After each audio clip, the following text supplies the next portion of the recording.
I haven't been looking for the book, but I've heard people talk about it. It speaks to you. Something What wrong? do you know about that? There's only a few books that do that. And they're in legend. Rarely see them. Some people say that's the gods trying to talk to us. I laugh. It's a very dry laugh. Just ha.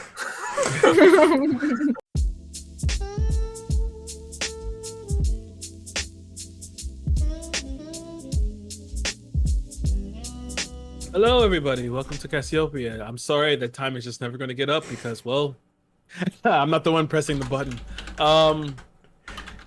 Welcome to episode 8, Shadows on the Stage. I would like to focus, just to make it fast. Miyago, introduce yourself. I'm playing Bastion. Bastion is a Warforged battlesmith artificer who is looking to solve the plight of the Warforged going mad. Perfect. Lavi, introduce yourself. Hello, I'm Lavi. I'm playing Elovia Blightfrightener Valu Nananthi, who is a Goliath Warlock Barbarian. Nice. Josh Zilla, King of Zilla Kingdom. Before I do, it's episode 7, not 8. You sure? Yes. Pretty sure no. Episode 7 Pretty was sure it's Measures. 7. I think I've watched 7. I thought it might have been 9, but there's no way it's 7. No way it's Yeah, 7. last time we played, I posted it in my Discord. It was Nope. episode 6. DND Cassiopeia, episode 7, Measures. 6 views 3 days ago. Yep. This is episode 8. Huh. Why don't you introduce yourself? Anyway. Yeah. Anyway, Screw it up. I will be playing Rockhan Debris, who, unlike me, can count. Who is the god, a god who is the son of a god of Earth, who is just trying to find love at the moment. And last we come to James, the duck himself. I am playing Yeva Adelan, who is going through a bit of an emotional crisis, really. He's losing his way before God as he doesn't find the answers he wants. And he's angry at the state of the world. He's a preservation cleric. And yeah, that's pretty much him. Yeah, but you should meet a guy named Benedict. I think you guys will get along. Is his first name Eggs? No. Straight over my head, I'm afraid.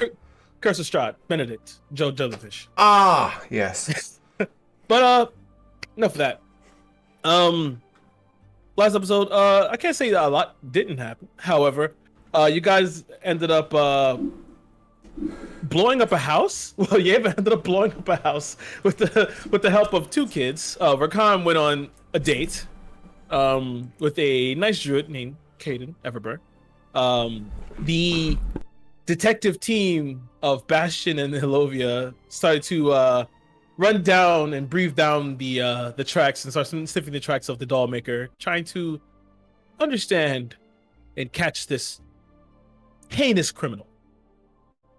At the request of one of my players, I made a whole case file. Not sure if she's pleased with it or not. Can't tell. And there's some other changes that have gone on. I wanted to just preface this with how I wrote build, and this is also to my players as well. I'm not much of a house builder. I'm more of a walker. I walk and let the story find me along the way. So that's all I'm saying, really. I would like to claim the same thing for Milton. I'm a bit of a walker. By which you mean you prep from session to session, as opposed to having a world in place. And yeah, exactly. And just thank you to everyone who's helped me build this. That's all. So without further ado, let us continue our journey into episode 8. Sorry, I'm gonna have to go back again. I've opened the window only to find out there's a storm outside. Okay. Well, until James getting blown away by the storm, you guys went to the Black Sail post office, sent off some letters. We'll see what happens with those eventually. And It was around 7 or 8 p.m. You guys had gone and exhumed the body and analyzed the body, the latest killing of the doll maker. And time is running out. It's almost time for the play. It's up to you to decide if you're going to go or not go. You sure? Want to go? I believe so. Well, I do. I mean, I've got a date. You do have a date. You're right. So I also my have party- a date, just not the same kind. Okay. You do. You all do. So, my party, you have about maybe like an hour and a half until. What are you guys gonna do? Take my armor off. Okay. We need to revisit. Butt naked. Yeah. Are we gonna spend this time prepping for a night out? Up to you. I have, Prepping as in like pre-shots. Or... I have put you guys back in the unsung for now. You know, so you guys can do any preparations in the house, and you watch as Zelchin looks you all over. Have fun. And he starts to go upstairs. Did we get a sending disc to Caden? No, but as you asked that, We gave an earring to... Okay, but we did give an earring to Elliot, didn't we? Elliot. Okay, cool, because that's actually who I need to get hold of. Anyway, bing bong, hello! I'll open the door and graciously bow. And as you do, Caden is standing before you. Oh. Not wearing his normal outfit. He's actually has like I don't want to say a penguin's outfit, but he's wearing a suit. He's got a bow tie, vest. He's got this one little tarnished little pocket watch that he had open for a second, but he closes it again and puts it back. Oh, well, You clean guys up are well. looking- Thanks.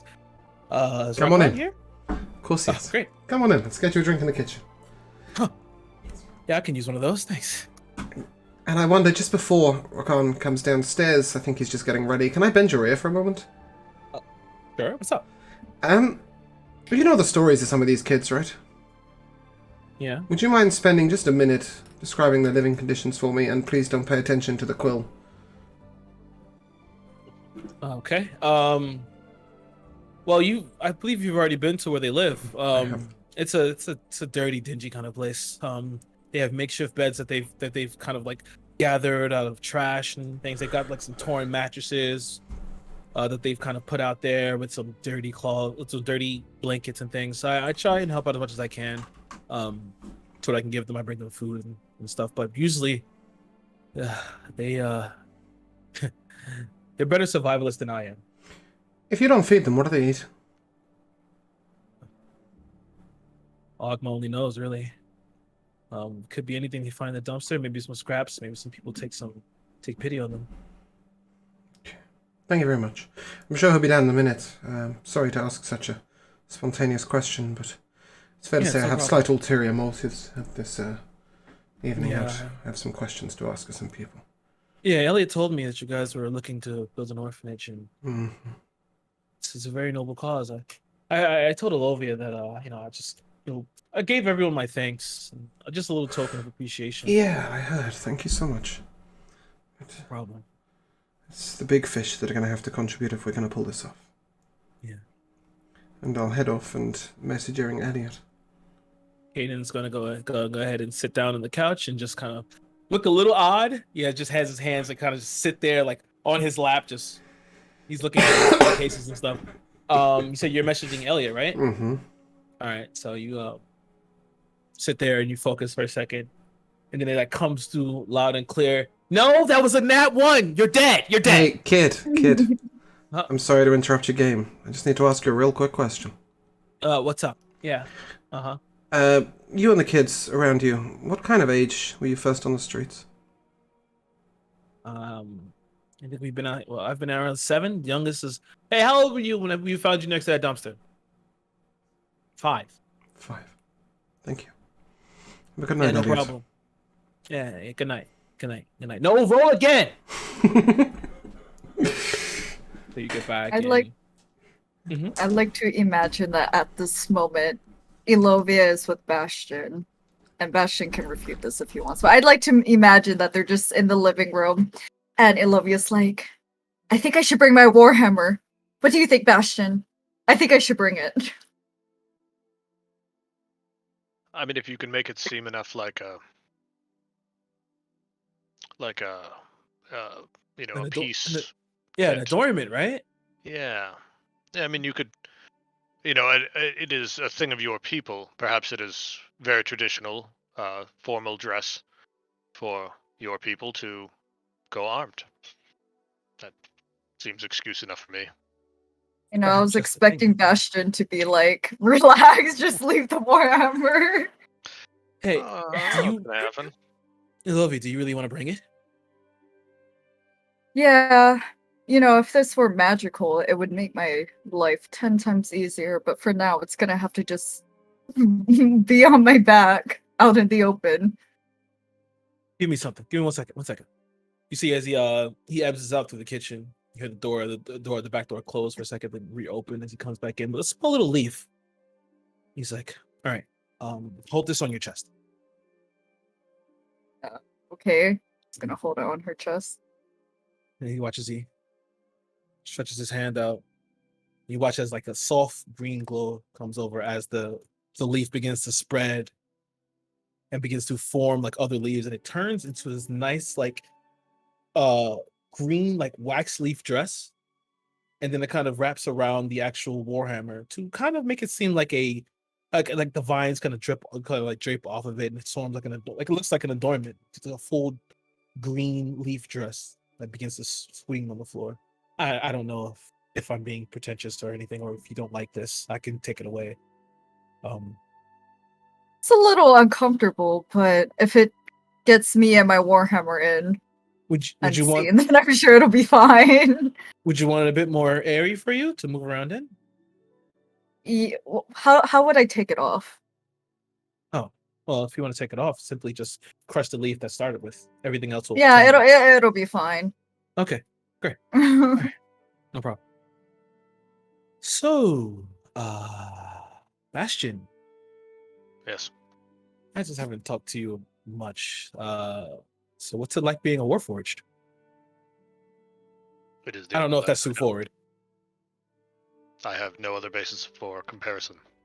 It Hmm, is the only thing I know. okay. Is it like hard moving around? Do people give you weird stares or? Often. Hmm. Though, I guess my movement is often not restricted so much as sometimes unwelcome. How much do you weigh? I am about 250 pounds. Oh, Sorry, 295. I'm sorry. I have to check my 295. Yeah, parachute sheet. don't give away our secrets, Bastion. Yeah. secrets. I didn't know there was a secret. I'm sorry. I didn't mean to step on. I didn't. Whew. Okay. Yeah. So. At see this point, anything as you turn cool around, lately? Yeva's trying to put his shield into his bag of holding and realizing it's not going to happen. No. We're all Uh, carrying weapons here. It Yeah, seems so. and then I'm going to take the armor and shield and go upstairs. I can kind of shoot the breeze with him about alchemy. Try to steer the conversation in that direction instead. Yeah. Rakan's gonna come like bouncing down the stairs. Hey, is Kaden here yet? Hey, yeah, sure. Yeah, you know what? That's crazy that they don't understand that the compounds are all important, like at all. Oh, hey, Rakan. Hey, what's up? Oh my gosh, What? you What's look. Wow. I have something on my. I know I shouldn't have worn this. Maybe I. Oh, did I spill anything, or am I dirty, or? Should I have worn something different? No, you're fine. Maybe I'm a bit too overdone. But you guys got this fancy car outside, and well, I don't know. Expect. Actually, yeah, are we supposed to dress up for this? You don't have to. I feel like we should. You could because- if you want to. I don't have anything else. I mean, I can always pick more leaves and make you a little something like how Lovia is. Okay. Okay, just give me a second. He kind of walks outside, come back inside, and he does so for Rakan and Yeva. I don't know, Yeva, do you want it? No, I'm upstairs. Okay, you're upset here, right? Rakan, he gives you like this, sort of like a green cloak you can kind of wear over, but then like he helped you take off like your little top layer or whatever, so you just have the shirt and the slacks underneath it, and it just like the vines and stuff like adorn it, giving like a nice tannish and green mixture of colors. He just makes you a nice looking cloak. You could just pull the hood up if you want to. For Bastion, he kind of walks up and puts a leaf to your head. Oh, okay, understand. Don't worry about it. I was gonna make it like a tiara or something, but okay. Cute. Rakan's gonna like do a little twirl with the cloak. That's good. Wow, I that's do a good job. amazing, thank you. And then he's gonna like just throw himself on Caden and like give a big hug. He's gonna make a dex check to see if he can catch you. Don't worry, he catches you. He's not just like dodging out of the way. There's a triple backward. I'm glad you like it. I feel like I should leave the Warhammer. There's a part of me telling me that I should leave the Warhammer, but I kind of want to keep it. I mean, if you want to, it's up to you. I mean, what if somebody breaks in, you know? No You one's are- gonna be home. Don't say that. I'm leaving my shield upstairs. You just hear What? Don't So worry, don't say that. I'm leaving my shield upstairs. Yeah, Giselle's just like, I got it. Don't worry. Leave your shield, leave your Warhammer. I'll be here. I think you're the person we're trying to protect things from. No, I'm upstairs. Sorry, I'm upstairs. There's no way I've told him that, Trust but never me, mind. He's kind of just yelling from the room he's in. Like, trust me. Oh, okay. If I wanted to steal something, I would have stolen it already. All right. So at this point, yeah, I'm gonna sort of put my shield almost like I'm putting it to bed, but like just carefully on the bed, and then I cover it gently with the duvet to make sure it's not like visible to anyone else. So yeah, I'm not tucking it in, but I'm sort of like hoping, you know, that it's gonna be all right. The armor I was able to get into bag of holding. We discussed that last week, so the armor is in the bag of holding. And go on. Out of character, I find it extremely ironic how you put your shield up to literally take all the bashings for you, and yet you're so gentle with it. Yeah, because I love it, you know. I don't want to lose that shit. Sign of my priesthood. Regardless, I will, leave it there, and then come on down, and you see Yeva wearing scholar's robes. You see Zelchin comes out at the top of the steps. But don't you all look nice? I don't know where you got this green shit from, but it works. Oh, it's good, doesn't it? From Caden. Oh, what's up, Caden? Caden's like, hi, Zelchin. Yeah. Should we have hired a babysitter? No, I'm fine. Get out of here, you crazy kids. Enjoy yourselves. Enjoy yourselves. Fantastic. I'm just gonna drink myself to sleep. I think we should let Rockan drive. You think you should watch right in here? If you would do the honors, Bastion, it'd be much appreciated. Absolutely. So Bastion will he'll just throw his shield and the slicing wing in the boot of the Phoenix Mobile. That's what I should have done with the fucking shield. Oh well. And then I'll be on our way. I'll leave the Warhammer. Oh, okay. I'm gonna bring my quarterstaff. Of course, it'll suit you with the outfit. Yeah. And then drive to the theater. I would like to watch very carefully. Watch him drive? Mm-hmm. Okay, I give me a feel like- intelligence check. I can't look away from the car to see what I've rolled. It's a 16.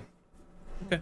Yep. This doesn't seem too hard. You figure, you know. Let's go. Oh, this little wheel thing, it turns the car. Got it. All right. I think we got this. Break when we're coming to turns and intersections, stop at the red lights. This makes the car go vroom. Good. Elovia, are you doing anything in the car or no? Are you watching as well? I'll also watch Bastion. Okay, That's give me what I've been intelligence doing for like the past 3 sessions. check. Give me intelligence check with advantage because you've been watching so long. That's a 13. Okay. Advantage not helpful. You didn't have that time. But you think you're ready to get behind the wheel? You want to try it out? That's a bad idea. Maybe on the way Later. back, Olovia? Yeah, probably on the way back. But you guys begin to drive, watching Bastion expertly handled corners and turns, and all things. You see the lights of the city passing by. It's as if space is down here. You know, like the street lights are on. It's lighting the streets. The moonlight is above as well. As you can see the lights from skyscrapers and windows, some office buildings that are still open late, open this time of night. Some people still working on and on throughout the night. You pass by the 3 large skyscraper spires of the Crown Iris Casino, and you come up to the gates of the District of Gilding. They open to you as they see your faces. They know you all too well now. As the road changes from this black asphalt to these nice red cobble roads. You see a lot of the houses are quiet here. The Elegant Bowl is actually closed now. And you can see some people are in their cars, and some nice, really luxurious cars going the same way you're going, waiting to turn into the lane and drive. You guys pass by Ewan Tursland's mansion, and you guys get to head off to this foresty area. You haven't been back here before.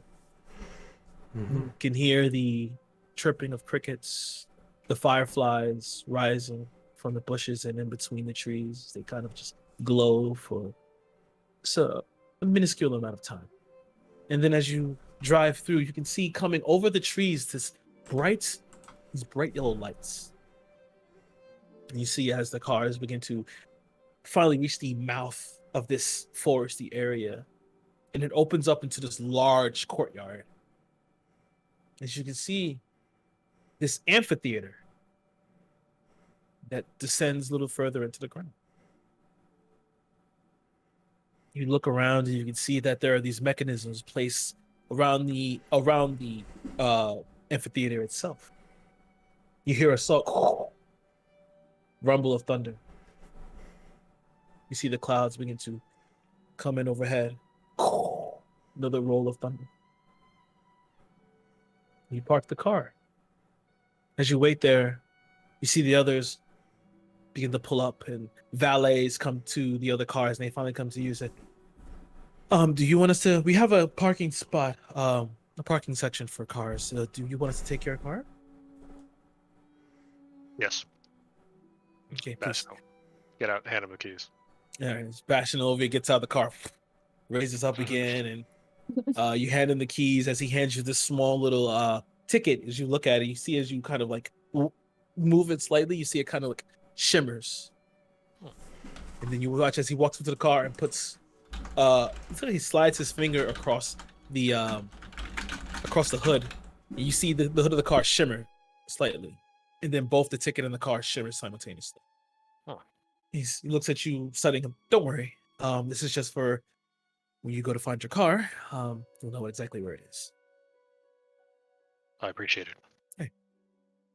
You watch as he gets in and drives off, and as you guys begin to walk toward the amphitheater, you see everyone now dressed in all these beautiful garbs in all sorts of colors, large ruffled Victorian dresses and corsets. You see some women with they have the little binoculars on the like the little golden stems, and you see some with parasols and clinging to their husbands and boyfriends or whoever they may be, courtesans perhaps, not sure.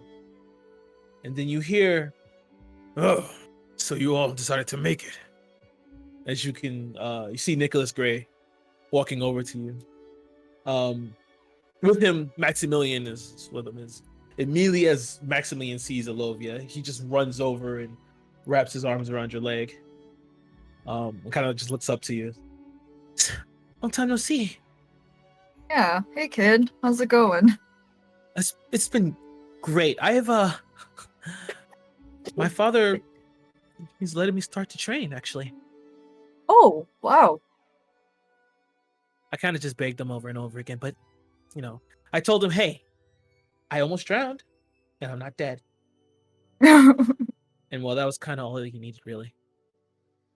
And then you watch as Nicholas walks up. Oh, go ahead. Oh, no, well, it's good that you're finally getting away to protect yourself. We tend to teach our children from a young age how to fight to prevent such situations. So cool. Much as Nicholas walks up and ruffles his hair slightly. Yeah, young Nicholas is taking up the sword. He started to little neglect his studies. You watch his Maximilian kind of like cowers a little bit, but he kind of like moves behind you. And then you see from behind him, like you can just see over his shoulder, you and Turston. He's having a conversation with some wispy-haired gentleman. For as he turns around and you and Turston raises his hand, sees you all, claps the guy on the back, and they both start to walk towards you. Well, I told you I had something for you, correct? He steps to the side. You see Houston, you and Turston, what's up? Hello. I heard you were, I heard about your project. It's very noble. Thank you. We should talk about it more after the show. Unless he raises his wristwatch. Unless you can convince me in 15 minutes. I can try. Well, watch as he kind of leans back a little bit. It's a matter of simplicity. It doesn't cost much to house these children. Could house 16, 20, one building. These kids have been on the street since they were as young as 5. They eat out of dumpsters. And more importantly, they become criminals. We have a friend, Zeltrin. You might have met him. Yes, yeah, he was the one eyeing my precious collection. Grew up on the streets, knows no better. These kids don't get an education. And they treat the world the way the world treats them. Like shit. Excuse my language. Okay. Giving these children a home gives them a future. Go on, Markan, sorry.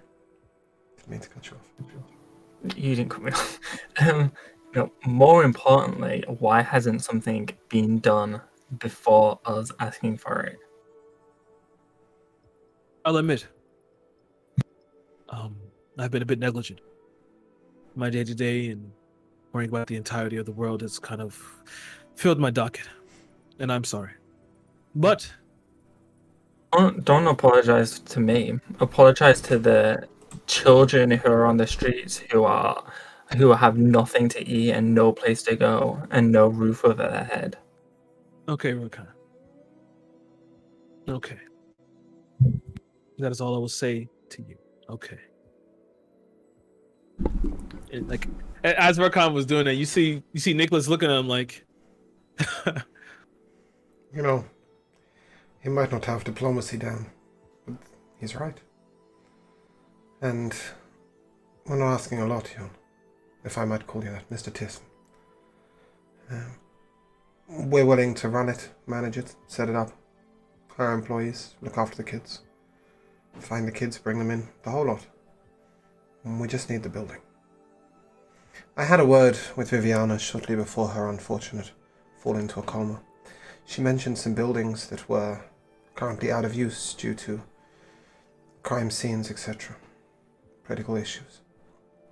Repurposing one of those would cost a lot less, and with, well, and I'll gesture to the height of Miego and Lavi.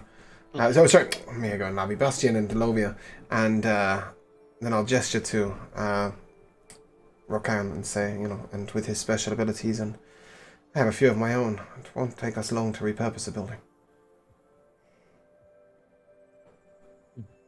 We're willing to do it on the cheap, but we do want to do it soon.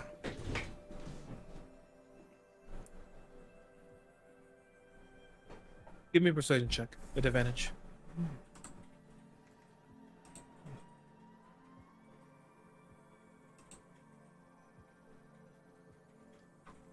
14?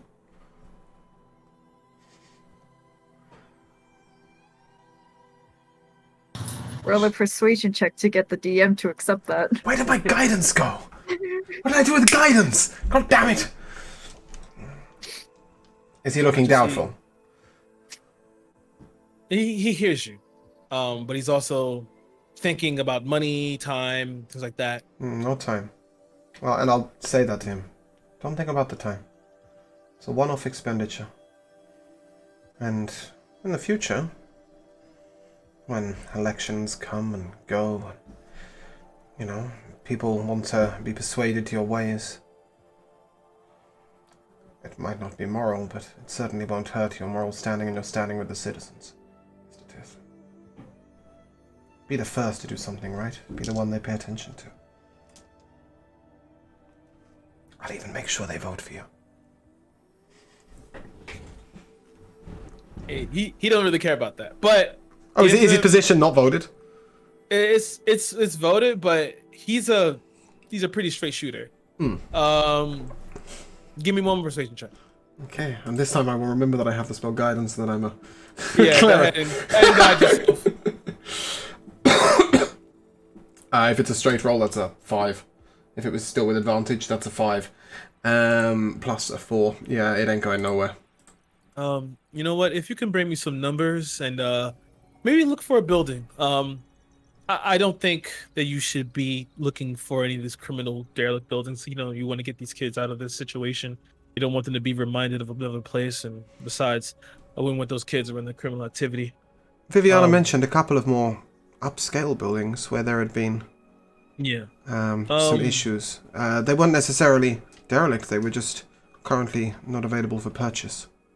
Okay. I don't quite know what she was getting at, but I can look into her notes. Sure. You know what? And I'll find some places and just give me the numbers and some,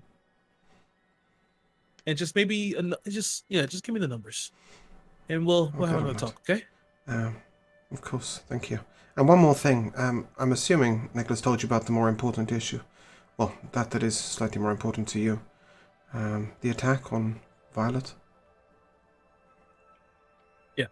You told me. Not something to talk about at the show, of course. We wouldn't want to spoil a wonderful evening, but of course you will want to let your compatriots know. Yeah, he definitely told me. Oh, and before I forget, someone I think you should meet. And as he extends his arm, you see that wispy-haired gentleman walk around the corner. He has dark roots, white hair. His whole demeanor is just like flowy and airy.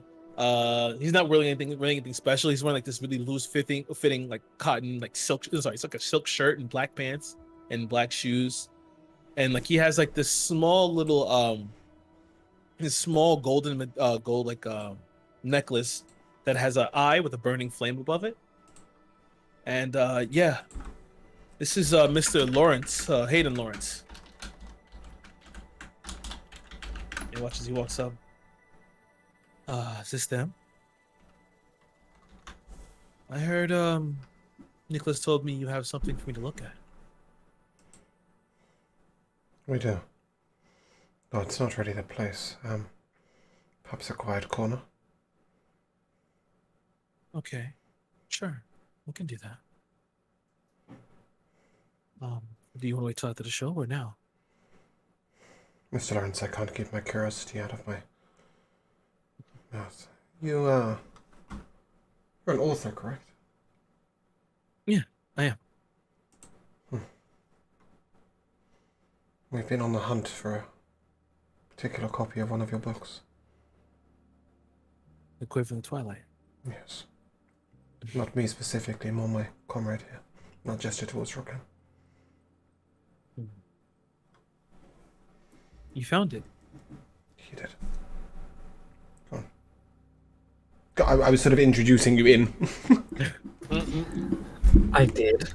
For a moment. Where's it gone now? I don't know.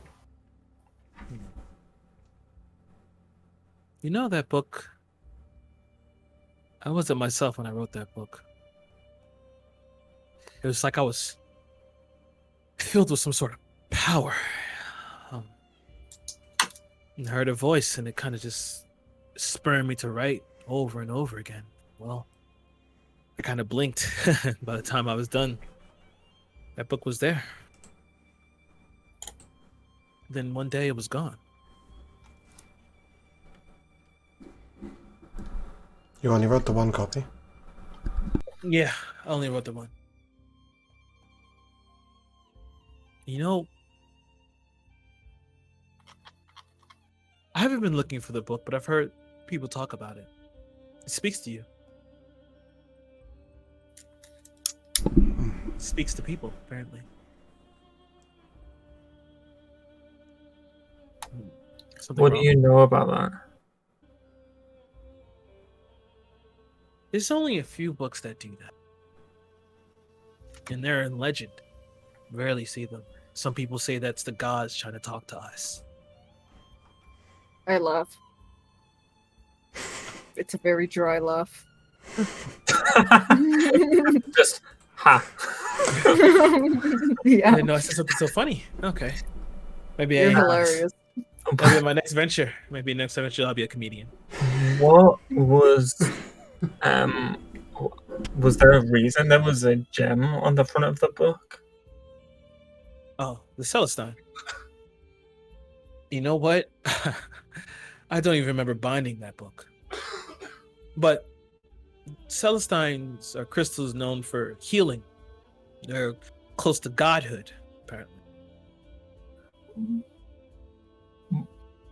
So before you wrote the book, you didn't have any weird experiences, and out of nowhere you heard a voice that told you to write this book, but you can't really remember writing it, and then after you wrote it, the book disappeared.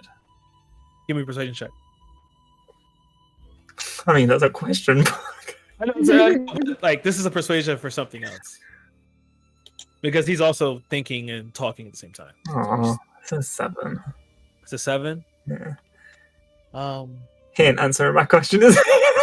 I mean, he'll answer. He'll answer to some degree. Yeah. You know, before all that, I was a chess champion.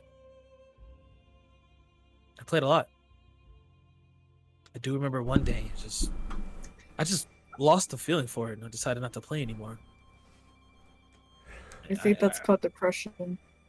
It could be, very well be. Look how I dress, right? I must be depressed on some level. Hayden, But have you ever met with the Warforged? no, I mean, I've seen them. No. Wait, when you say the Warforge, are you talking know about? what I meant? No. Do you see me? I went last. These Warforged are different. They play chess. Never mind. We'll fill you in more on that later. We haven't got time for that. I'm sorry to interrupt your flow. Please continue. No, it's okay. That's interesting. Listen, I'm sorry. I'm rambling about a whole bunch of things. I probably didn't help you at all. Maybe we should talk another time, I guess. Well, are you able to dispel illusions? I can.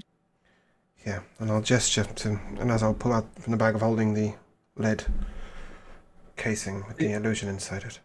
Did you keep the medallion in there or no? I did. Okay. He was some pretty freaky stuff. Yeah, you don't want to know the half of it. Yeah, I'm pretty sure I don't. Nicholas pointed us to you. Watch as he looks. Oh, this is simple. He just runs his hand over. He watches the shimmer inside of the lead casing kind of just blinks for a second and then goes dim. And then you see as inside, like reversing ash, these letters begin to fill into the lead. And it reads, "Who knows Celestial?" Please say that again. Who knows Celestial? I do.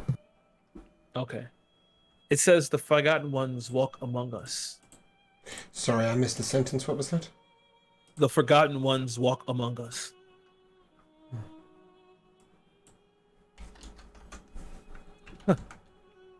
Well, he's not wrong about that, I guess. Or whoever this is. Where did you get this? As I Did said, you want to know? you don't want to know. Okay. It's related to yeah. a case we're investigating for the Unsung Detective Agency. Oh, you're detectives. Learning. Slowly. Oh, cool. That's really cool. Well, here's your creepy ball. Mr. Lawrence, if we wanted to get in contact with you again, how would we do so? You have a sending disc? I do, I believe. Bastion, we have a sending thingy. Yeah, Right? Bastion will produce it. Okay. And you watch as you produce it. You say he walks over to it and presses his hands against it, and you watch he concentrates for a second as it begins to glow.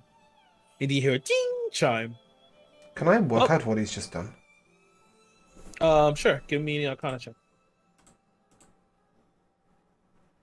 It's a 21.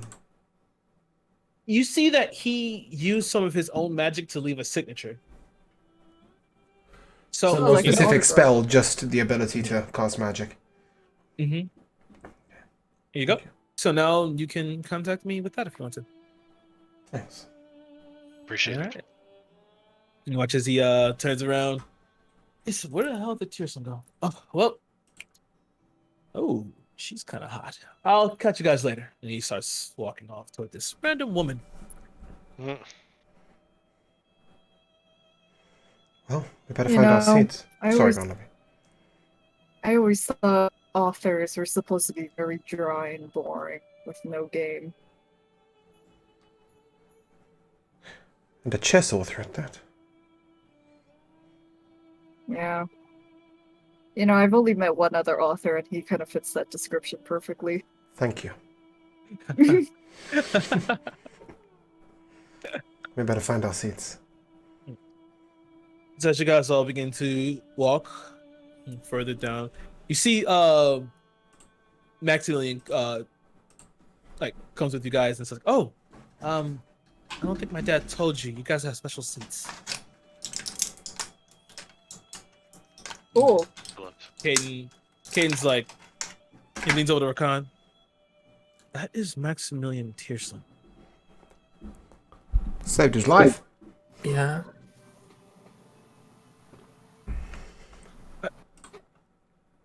Never mind. I think I didn't come overdressed. All right. You look You watch great. as thanks. Hey, you watch as Maximilian leads you guys up to these nice box seats. Pushing through a curtain, you can see it kind of overlooks the sizes are kind of risen up a little. And you guys are able to sit in the box seats and look down in this stage that's covered in this red curtain. You see at the bottom can't think of the name right now. Quartet? Opera? What are they called? Orchestra? Orchestra. The Yeah, orchestra. orchestra. There we go. I could not think of it. And the orchestra there are preparing, tuning up their tuning up their weapons, tuning up their instruments, and you watch as Maximus say, "Well, I'm gonna leave you here. I gotta go with my dad." And he runs out. You see as you hear the roll of thunder and a flash of lightning. And then you feel a slight drop of water hit before you hear this sound of boom as you see this arcane dome form over the entirety of it, and the rain begins to hit and pour over the dome. You could just see the water running down. There's the lightning and the thunder rolls in the background. You see now as the lights that are on go dim and the violins begin to kick up. Everyone begins to start. You hear as the music begins to slowly roll in, as people gently clap, as golden tassels of this red silk and velveteen curtains just brush across a polished wooden stage. The amphitheater, the lights shift again, and they shift before they go out into the somber song of the violin just pouring in through the darkness. You can feel the music just crawling through your entirety. As soon you hear the flick of a single light and it pours onto a man on stage, you can see as he's crouched down in like his fetal position, rocking back and forth, tightly squeezing himself, squeezing his knees to his chest. You can see that his makeup has been prepared in a way to show that a man who is teetering on an edge. His gray hair is wild, And you can see it shows signs of him tugging at the root. His eyes are puffy and red, showing signs of crying. You can see the bags deep beneath his eyes, showing lack of sleep. The man's head jerks to look toward the audience. You can see his face of a 1,000-yard stare as he looks across everyone. You can tell he can see the people, but it looks as if he's staring into darkness. You hear him just utter, "The sound never ceases." His voice, a booming whisper that just rides the notes of the violin that plays from the orchestra.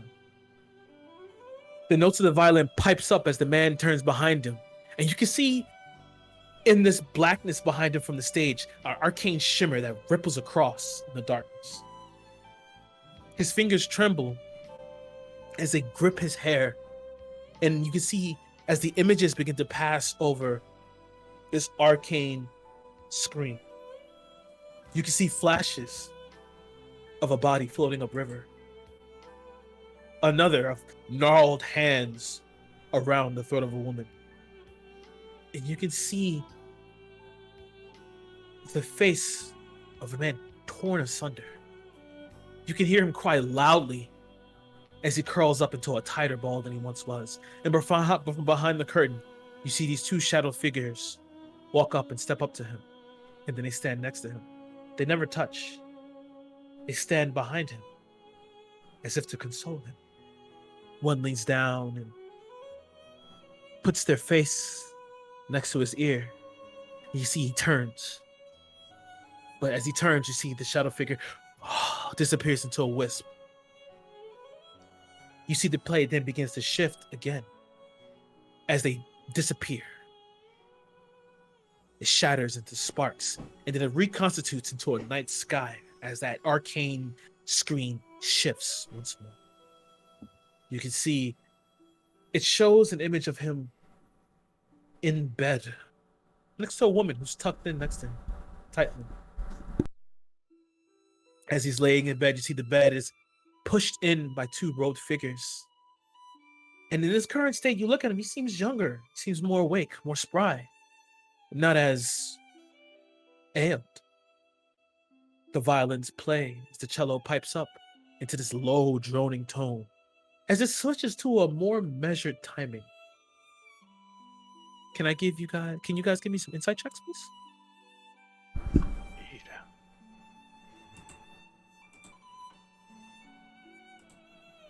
That's 24.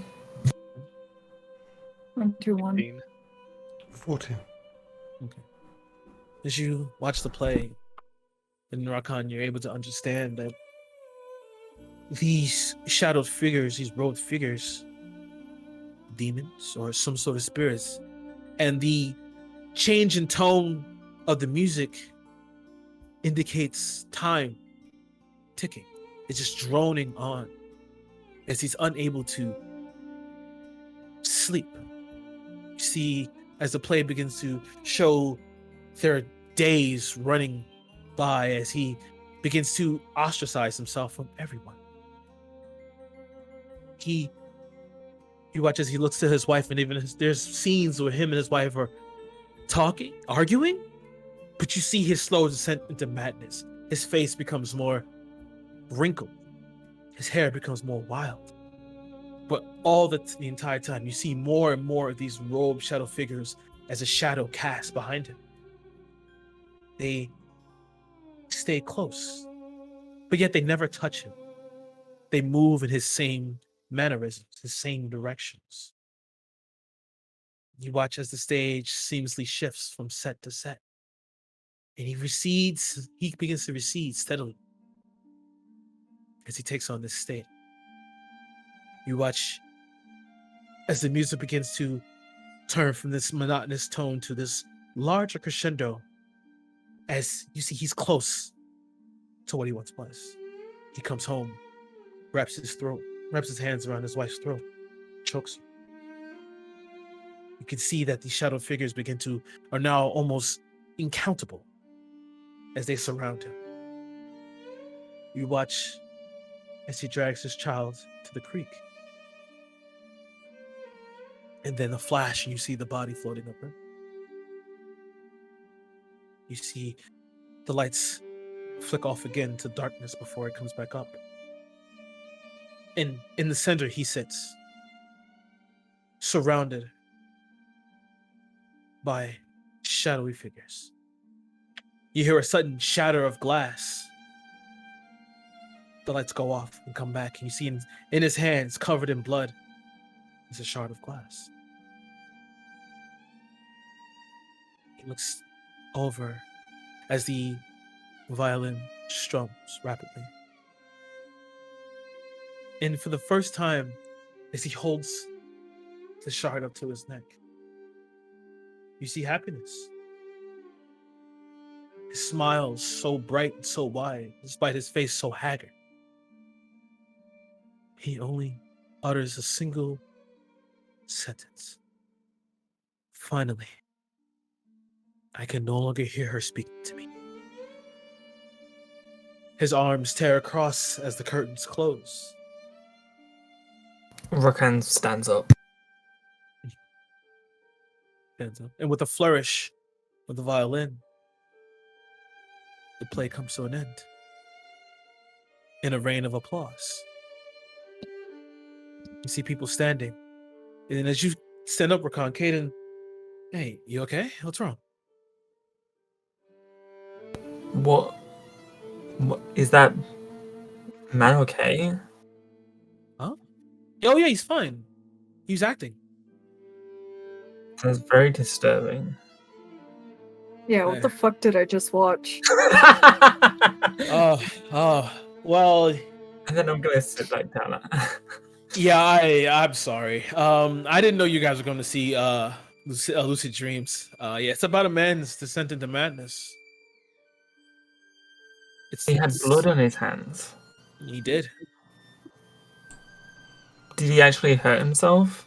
I doubt it. It's probably corn syrup. What's corn syrup? Well, we have to get you a soda. What's a soda? Don't worry, I'll help you. Yeah, what is soda?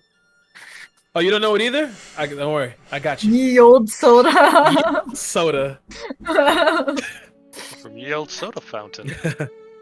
Can we just take a minute out of character? Just Sure. to realize how much effort and execution that required. Just Wait, we talking about? you and You wrote the a show, play. it was fucking phenomenal. I just want to take Oh, a moment thanks. out just to acknowledge how good that was. you. Just mind blown. I'm just sat here in silence with my chewer on the floor. Yeah, I don't know. I think Yava's probably in the same boat. He's probably just stunned. Especially with the use of the arcane screen. It's probably something he's not seen. Yeah, I'm so glad that they started. And that's I don't know if this is one of the newer theaters, so maybe they're using Arcana tech here. There is a theater in the Midtown. And it's just people in the back there casting magic on cue. We have shows like this. Really? The place that I can never pronounce. And Nilanalari? I'm sure you're from Nilanalari, yeah, right? Nilanalari. Okay. But they're not. It's a more worship of the forest and the land and the world. It's less a spectacle. This was quite stunning. Yeah, they're doing a lot of things. Apparently, they're making full-length moving ones now. No longer will they use actors. Some of these, I don't know. It's That sounds strange. yeah, it's really strange and quite frankly quite sad. This is art, you know. Wow. I want to thank Ewan for this opportunity. Oh yeah, we should definitely go see him. You look over to the right and you see he's in the next box, but you don't see. You saw Nicholas in Maximilian Entertainment, but you see only Maximilian Nicholas is left. Seemed like he left mid-show, perhaps. Is it appropriate for us to go over there? Would it be obvious? You can go over there. I'd like to. You've already. Rakan has already ran down the man's throat, and you've already asked him for money. I think it's okay. Yeah, no, I'm almost like in terms of the theatre protocol. Is this something we can do? Walk into his box. As you look around, you can see that everyone is they're standing up, and you can see that the curtains reopen as the actors Oh. and actresses are there, and they begin to bow, and roses are thrown and such. In Rakan, you can see that the man is okay. He did not cut his own throat, and you can see he's kind of like wiped a little bit of the red off of his hands. So you guys get up, and if you guys are all gonna head over to Ewan's Fearsome, it's up to you. Mr. Tislin. Yeah, I'll go with. Oh, hey. Thank you You so enjoyed much. the show? I did. Good. It was very different to anything I've ever experienced.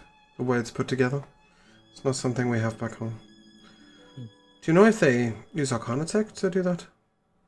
I believe this theater is all Arcana Tech currently. The dome roof is incredible. Yes, thankfully, as you can see that now after the show has ended, the thunder, the only distant rolls of thunder, no more rain. See the dome. These Oh. lights. Thank you for the fabulous seats and the tickets. Thank you. You saved my son. Oh. You've done more than you can actually know. But I've given it a lot of thought. Find a building. I will do so. Maximilian here has also pulled my ear a little bit. Good kid you've got there. Knows what's right. Besides, saving kids is kind of our MO these days. Seems so. And yeah, you've done more than enough. Thanks. Just find the building and let me know. How the fuck are we gonna find a building? Alright, anyway, we'll work that out in a minute. Just take a nice drive around, look for like what are those people called? I was thinking about the place where you got... Real estate people? I was thinking about the place where you got massacred by the machine gun. Oh, right, of course. Oh, Don't take Jesus. that. But was it that Very in like a defensible location. Yeah, it was a shitty location. yeah? Like We'll try. if we're We'll try trying the to get estate them- agents. Oh. Yeah, if we're trying to get them away from crime, I don't think we should put them in the shadier side of town that used to belong to some shadier people. Like, Yeah, that's sort of what you was saying earlier. Besides, we should get out your way. Sorry. No problem. Maximilian just kind of waves by, and you watch as the Ewan gets up, and the his normal assistant walks up, and she begins to. You didn't see her with him. You assume he kept her in the car. You're not sure exactly where she came from. This is the She halfling walks girl, up. right? Yeah, the halfling woman. Yeah. She walks up and whispers in his ear. He shakes his head. He gets his coat. He gets his son, and they begin to walk off. I would have stayed with Caden. I wouldn't have gone Yeah, over with okay. them. All right. So as you sit down back down with Caden, you know, just kind of like that after theater chill. The lights have already come on, but you're just sitting there, still messing with your phones, eating popcorn. It's just that vibe. And you okay? I think so. I've never been to a show before. I didn't know what to expect, and I don't think I was ever expecting that. But did you at least like it, or you just don't know yet? I don't think so. It was traumatic. Well, yes, you know, things like this. There's beauty in tragedy, you know. Is it a real story? I don't know, but you know, some of these things have to come from somewhere. But maybe we'll go to another show. But I think we'll see something. I think it's called The Tiger King. I think you'd like it. Savage. Okay. That's a lot. Okay, I'm down. Is that something Rakan would say? God, what time is it? Right now it's currently 10 o'clock. 10 p.m. Oh, okay. So, what do you want to do now? I think we gotta go back home. Don't you have to sleep, Rashawn? Oh, so we're coming back into the... Particularly. Is it a Yeah, box? Not anymore. Yeah, welcome back to the box. Perhaps food before home. Yeah, I was There's just got to be about somewhere to say. late. Open late, right? Sure. Yeah, why not? We could do that. You got a place you like? Okay. Yeah, I think so. I think something will services in Midtown. Cool. All right, let's go. I'll How's show you the exactly car? where it is. If it's okay with you, we'll take a minute there. Okay. Yes. Welcome back. You guys were now in the car, heading your way back to Midtown. Caden is going to take you to a nice little place that he knows. As you drive through, leaving the gates of District Guilding shutting behind you, you drive through the city. It's much quieter now. You see as he instructs Bastion to go around certain turns, you begin to see some lights on, and this little. You see, like the area is kind of outside of the more financial area, and you can see it's a little quieter here. But you see this little, like, it's like it's a large-ish building, but it's a one-story place with windows. And something's going on outside my room. And you see he pulls up. You see had you pull up to this place called the Serenity Diner. This place is great. They open 24/7.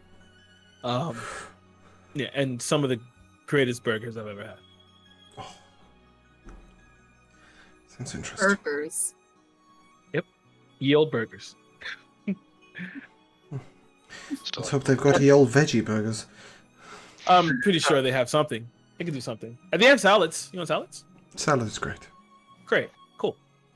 As we all get out of the car, is the ground is it still cobblestone? No, it's back to asphalt. It's back to what? Asphalt, regular road. Oh, okay. Tarmac. Oh, okay. Great. Never mind then. I'm assuming there's a pavement or a sidewalk. Yeah.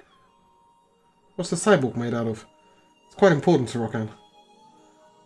He can use it. If he wants to use it. Go ahead! Blast us, Rokan.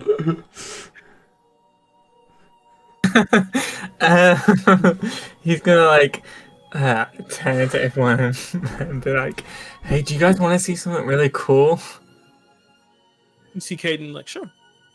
Okay, I was gonna go on the tips of his heels and then fall backwards on his back, and then as he comes just as he touches the ground, his body's just gonna disappear into the ground.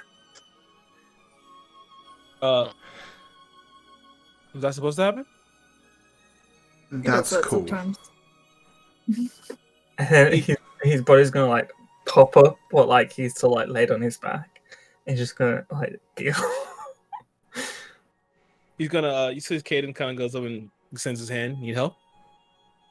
Sure, because Big hand and using melt into stone, by the way. I Got figured. that when you melded into the stone. He begins Well. to. He helps you up. Oh, it's a nice trick.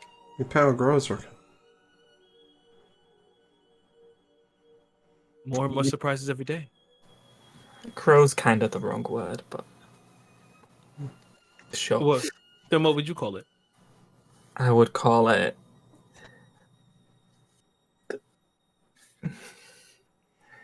my power leaking through.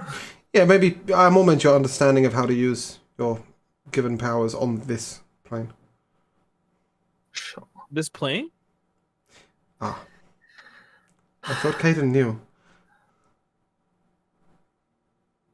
That was not in character. That was just me going, I'm really sorry, you can retcon that if you want. I don't want to ruin Josh's character arc.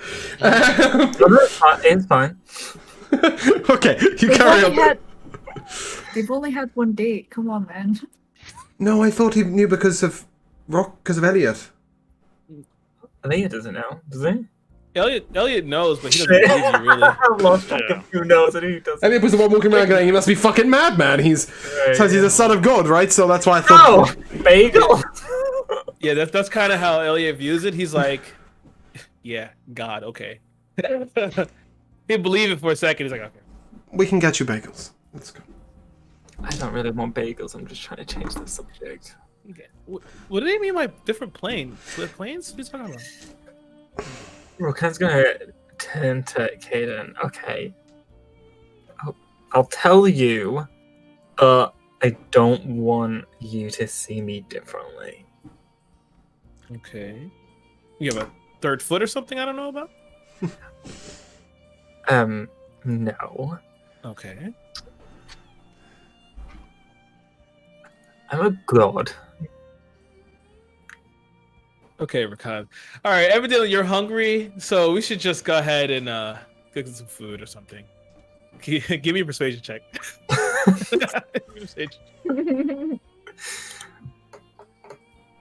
There's a nat 20 for a 21. Yeah, you do believe me, bitch. He watches Kata starts to walk off, then he... Wait a second. That would explain... And he turns... He looks you over. No shit. Really? Why would I lie to you? I mean, listen. Went on one date and you say you're a god? I mean, I don't know. What's a date? An outing. Oh, wait. Was this not a date? Wait, does that mean I've been on dates with everyone here? No. What's the difference? Married. We've all been out. Oh. That's gonna take some explaining, Caden. Perhaps over food? Yeah, I think so. Okay. You watch as like Caden like sticks his hand around your arm, like around your shoulder. Come on, let's get you something to eat. Okay. You guys enter into this establishment where it's not the elegant bowl. Some of the stools are kind of like hanging off a little bit, but you see that a lot of it's like this nice like wood grain, but the floor is like this black and white tiling. You see like there aren't like a lot of seats, but they're mostly booths, and they're made of like this leather that kind of like that kind of squeaks when you like kind of slide into it. And as you guys all find this nice little booth, you see this woman comes up. She's like, "Oh, we have a pretty big party over here."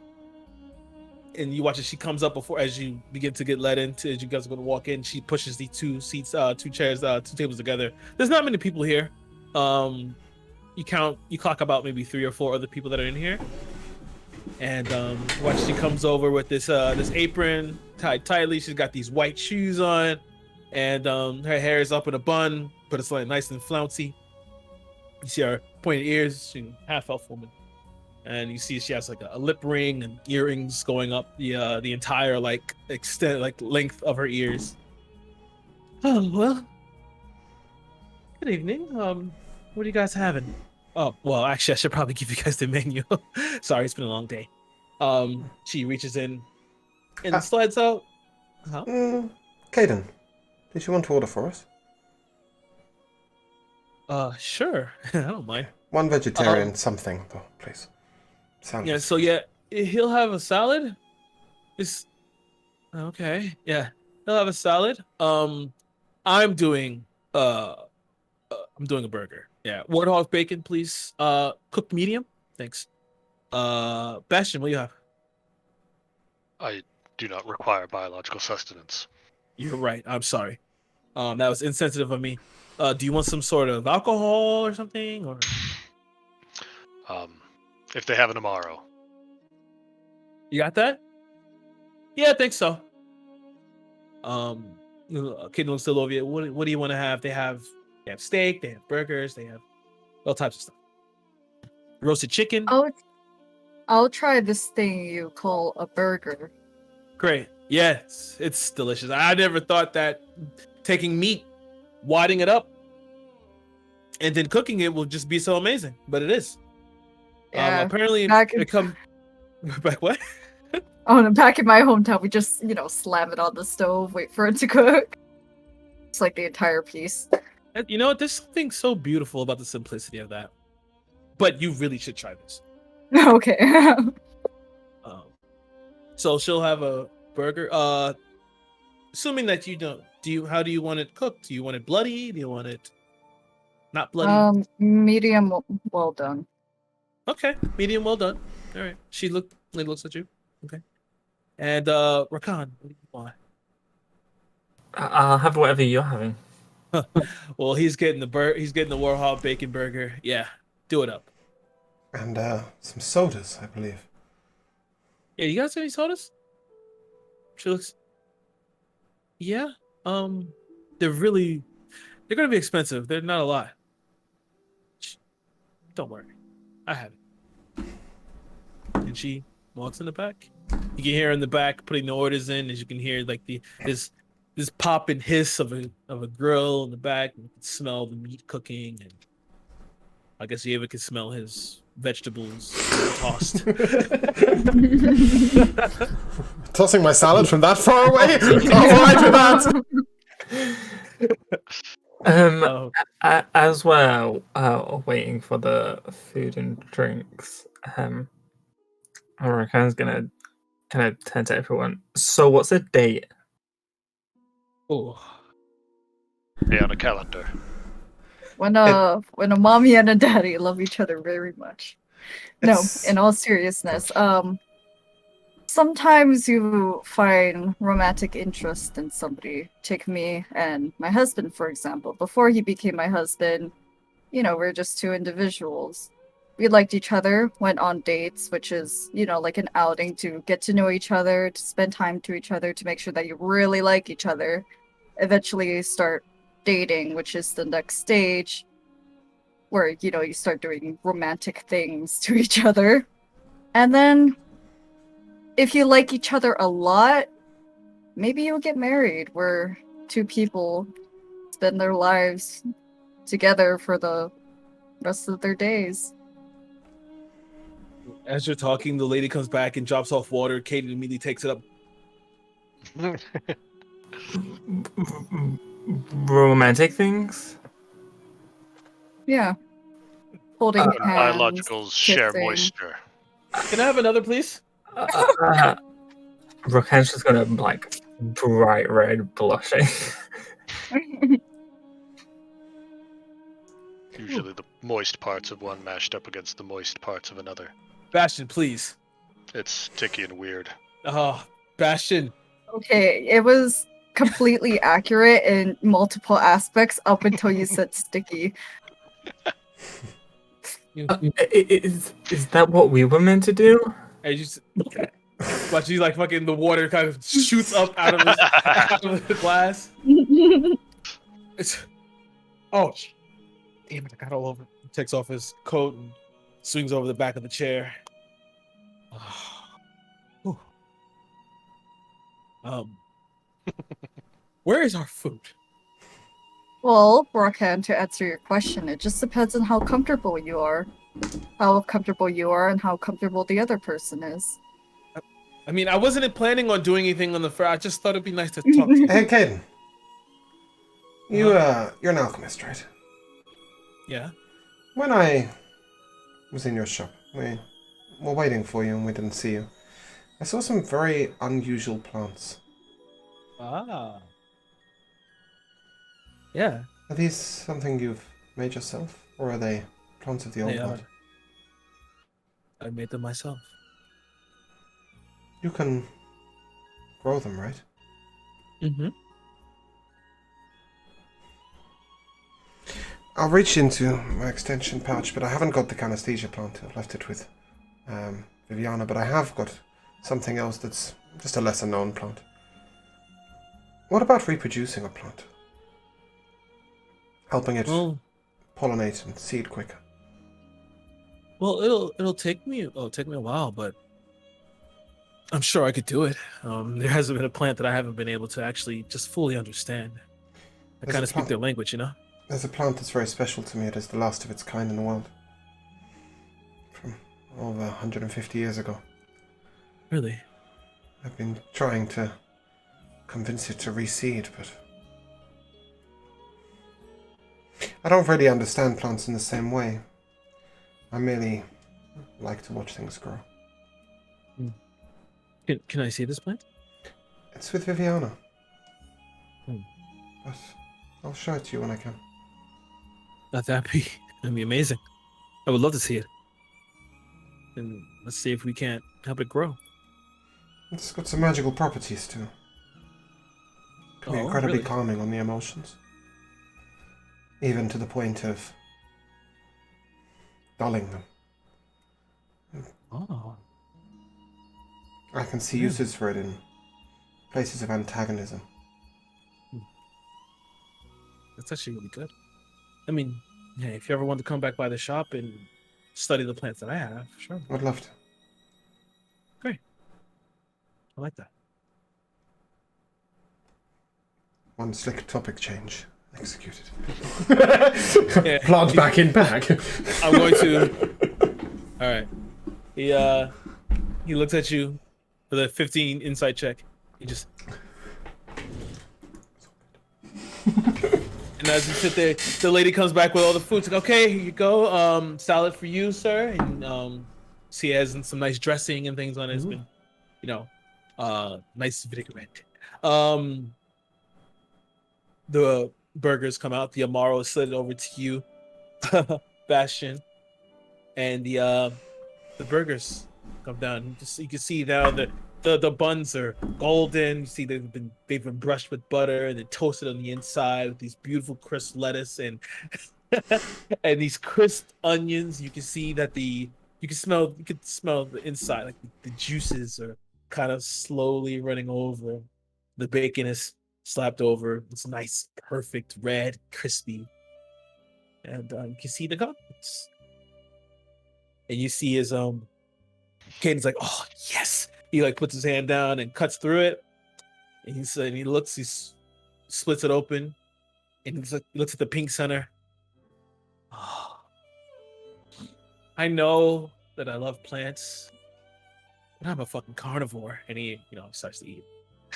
He just You this know- is not Rakan talking. Did he just cut a burger in half? Sometimes you do that, yes. Rakan's boner has gone. What is that? He only At least does he that wasn't to holding it check upside the down. temperature. Okay, sorry, I'll come back into character. If I feel like I would call this thing truly American. I don't know what the word means, but it seems to fit. American. Interesting. What the fuck is America? Yeah, right? So Rakan's gonna look at the food, and since the last time he ate, Caden taught him how to use a knife and fork. Yeah. He's gonna try and copy what he did with cutting the burger. As you start to do that, he grabs your hands. No, not for this. Don't do what I did. I did just to check my temperature, to make sure it's fine. I'm very particular about how I like this cooked, so maybe that's something you'll learn about me a bit more. However, the proper way of eating it, grabs your hands and puts them around the burger, lift it up, and bite into it. As you bite into it, Phenomenal demonstration, Lavi. That was so well timed. as you bite into it, the seasoning of the meat patty fills your senses. The juices coat inward. You can see the steam rising from inside. You can taste the saltiness and the crispiness of the bacon, adding all these different types of textures to it. Then there's the crispness of the lettuce, and just that extra hint of the onion at the end.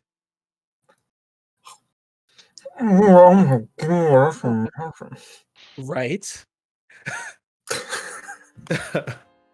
He puts his other half of the burger down, and he just kind of sits there for a bit. So it's getting kind of late, but what are you guys gonna do tomorrow? Anything on the agenda? Go on. Do we have the sodas? Oh, you're right. Is it ye old Coke? Ye old Coke. You watch as the woman comes back. She's like, "Oh my goodness, sorry, I completely forgot these." Slides it back over. Yeah, as you look, you see looking into the light. You see that it's dark when you look at it. When you bring it up to light, you see it's like it has a slight purple tint to it, and then you see these bubbles rising and popping at the tops, at the surface of this strange liquid. Why is it bubbling? Carbonated. Hmm? Just try it.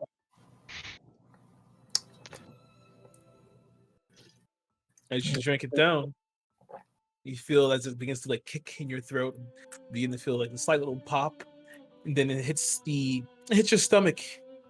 It's like kind of jumping down in the bottom, but you feel as you exhale a slight little burn kind of exit out of your nose. The taste is a odd thing to describe, and then the kick of the carbonation is even weirder. But it's, if anything, if there's anything that could be described to describe it, it's fun. It's a fun drink. Water just sits there. Alcohol burns on the way down. It feels like torture. But soda, wow, it's kind of fun. I'm going to Tastes assume. like fun. It's like fun. I'm going to assume that since this is Elovia's first time drinking soda, I wasn't allowed to drink soda growing up. Mm-hmm. So I'd imagine her experience is similar to mine, where it's just painful. Yeah. I can assume It tastes like pain. Tastes like pain. Yeah. It's like you drank too much too fast, and everything just kind of explodes on the way down there, and then you feel like a small crunch in your stomach. We got one person drinking fun and one person drinking pain. I think I'll stick to the water. Well, the thing is that, like, for me as a player, I can only take sips at a time, and even then it burns. So, like, I'd imagine that since it's her first time, it's not going to be very good for her. Cadence sits there and watches as you grimace slightly, just kind of wince. It's good, right? You like it? You like it, right, Rakan? Yeah, it's okay. Slight question, not in Rakan. If it's purple, does that mean it's grape? It's grape, yeah, it's grape. Nice. Elovia, you like it, or? I think next time I'll order water. But it was an interesting experience. I don't think I'll pass up again. Can I have yours? Go for it. Great. Slide. You slide it over. He takes a straw and throws his in the same. Caden, you were asking what we're doing tomorrow. Yeah. Don't suppose you know of a place we might inquire as to buildings that are not currently inhabited? There is a place. I can't recall it right now. Arundel? I think it's Arundel Lane. There's some nice houses over there. I don't think a lot of people live there. I more meant a place where we might ask about anywhere in the city that was uninhabited. You can try Wolf House Construction. They're pretty much, they build most of the houses, and I think they double as real estate. Thank you. Yes, we made some progress in our discussions with Mr. Tisman. Not to get your hopes up, but we're hoping that perhaps we might be able to make some progress there. Well, I guess I'll tell you guys now. I haven't gotten any leads yet or anything, but I'm also looking into the disappearance of the children. I know you guys have a lot on your plate, and I did dump it on you before asking, but if I find anything, I'll come to you guys first. Thank you. It matters to us. I'd like to find the girl.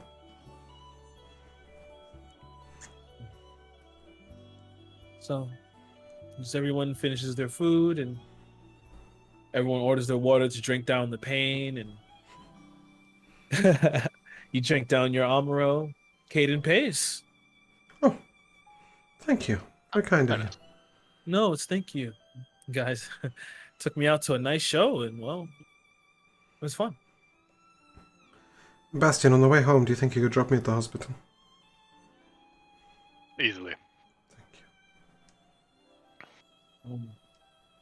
He grabs his coat, throws it on, and well, I guess if we're going, we should go, right?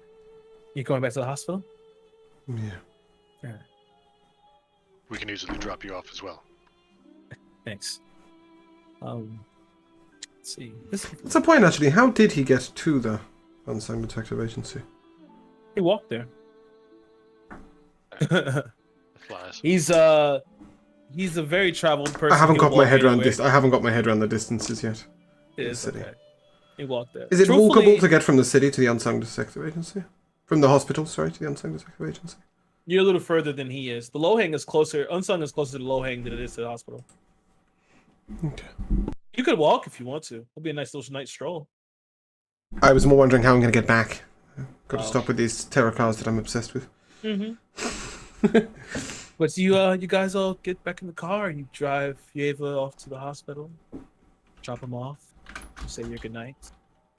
You drive past Unsung and drop Caden off at the Everburn apothecary. I'll get out with Caden when we drop him off. As he gets out, he doesn't expect you to come behind him. And he turns around and you're just Rakan, what's up? I just wanted to say thank you for coming out with us. Thank you for inviting me. I don't really get to see shows like that, so it was nice. Especially not there either. Definitely interesting. Like I said, I'll take you to another one that's a little bit happier. Maybe you'll like that one. Okay. Alright. Deal? Deal. All right, cool. He just puts his hand on your shoulder. Good night, Rakan. Good night. You okay? You seem disappointed. No. You sure? No. Rakan's gonna like completely blush. Okay. Oh, you want to come in or something? Are you inviting me? I was kidding. Oh, I think it's time for you to go home. Okay. And then he's just gonna like turn around, get in the car, like slam the door. Yeah. Good night. Good night. Kind of ruffles his hair and enters into the apothecary and closes the door. I'd like to think that as that exchange was going down, Alovia was putting down bets with Bastion as to how it would go down. That whole interaction. Gabriel's just shaking his head at you both, and Yeah, Bastion's just gonna take whatever bet, you know. and Opposite of Lobia, because he doesn't really figure out Well, where It they're. doesn't matter because it's all going into the same Yeah. wallet anyway. true. And on the way to the hospital, I would like to watch Bastion drive. Give me an intelligence check.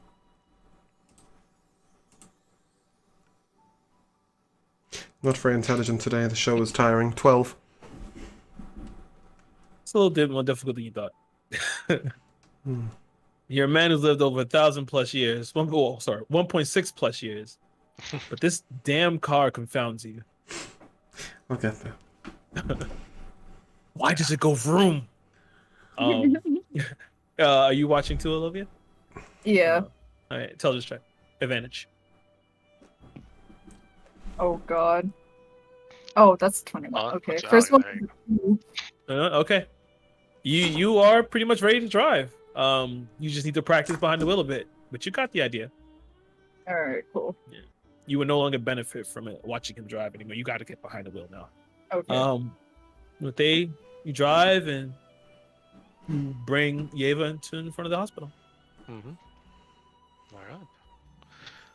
Right, Eva back. We dropped off Caden. And guys head back to the Unsung Detective Agency. I believe so. Did you guys drive in the front? You head inside. The place is still spotless. If he did, Is if he Zelda dead? did do something, he cleaned it up. Oh. I don't know. Very nice. Look around. Retrieve my stuff from the trunk. You got your stuff from the trunk. Head inside. Does anyone do anything before we call a long rest? Yes, Eva. Yeah, I mean, obviously I'm not with them, but when I get to the hospital, I'd like to go straight to Viviana's bed. Okay. As Get I- there. So we dropped Yeva off, and then we're all going back to the detective agency, right? Yeah. Okay, cool. When we get in, I'm gonna pull Elovia to one side. Can I talk to you for a second? Yeah. What is it? You guys were talking about relationships before. I think, yeah. How do you know if you like someone? Like, You feel calm. like. Whoever you're with is supposed to make you feel calm and happy. If your heart starts pounding, that just means you're anxious and nervous. You should feel calm. What if you feel both?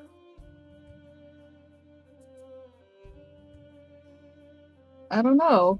I mean, the person you're with is supposed to make you feel at peace. You know, they're not supposed to make you feel on edge or anything. If your heart beats fast, that's normally a sign of nervousness or anxiousness. You don't want that in a partner.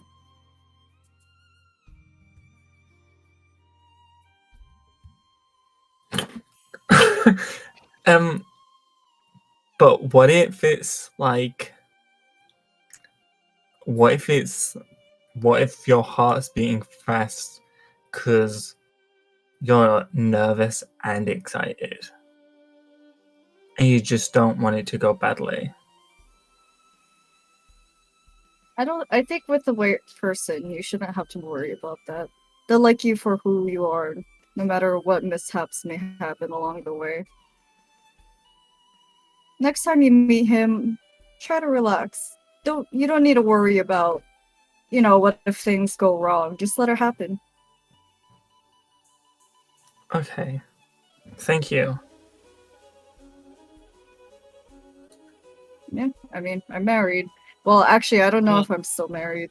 Like, she just kind of, like, stares off into the distance. Just turns ahead and it's like,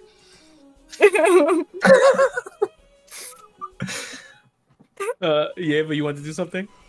Yeah, let's go to Viviana's bed. I'm assuming nothing's changed. Nothing's changed. She's still there, laying comfortably. Her sheets have been changed. That's good. As I sit in the chair next to her, I'll talk to her and say, I've started talking to you instead of directly to Ogma. Don't know what it is. There's a disconnect then. I've worshipped Ogma for 1500 years, but something isn't right. This new world, it felt like you were going to be our guide through this world. And now you're not here. I'm not sure where to go from here. I'm acting out of turn, out of place. Letting my emotions get to me. I'm angry, Viviana, I'm angry. I'm angry with the world and I'm angry with you. Get yourself sorted out. I'll take my reverie. Give me a persuasion check. I've been trying to persuade this bitch to wake up for days. That's a 20 fucking 1. Wake, bitch! Also, you can take an inspiration for that. Okay. I'll take one of them. What, you guys take your long rest. All right. Wake in the I morning. completely forgot. What? I still have inspiration from, like, second episode when he gave it to us. That's fine. I'll take it off, but, like, I just completely forgot about it. You guys wake in the morning? I'm assuming that I was sort of awake at 4 or 5 o'clock in the morning. Yep, pretty much. I'll go and visit Urshna. Okay. And do some rounds and whatever and see if he needs anything. As you get in, you see Urshna is like, he's looking over some papers and looking over cases. And as you come in, I Morning. knew you were here. Good morning. How you doing? I'm doing perfectly fine. Yeah. Starting to be here more than me. That's not a good look. No, it looks But- good on you. Yeah, can't you see? I'm getting more youthful now that I don't have to heal as much as you do. Sometimes there's more to it than just a bit of healing, right? What amazes me is the way that people speak to the patients. I've seen some of your staff at work. The families of the patients. Can't be an easy job. Ashna, when you wanted to make your hospital, build your hospital, did you have the hospital built or did you take over? I took over. Took over from this guy named Hikaru. Oh. I'm looking to purchase a building. Okay. You're like a hospital. No, a place to look after Competition. children. Oh, children. Okay. Where would you start?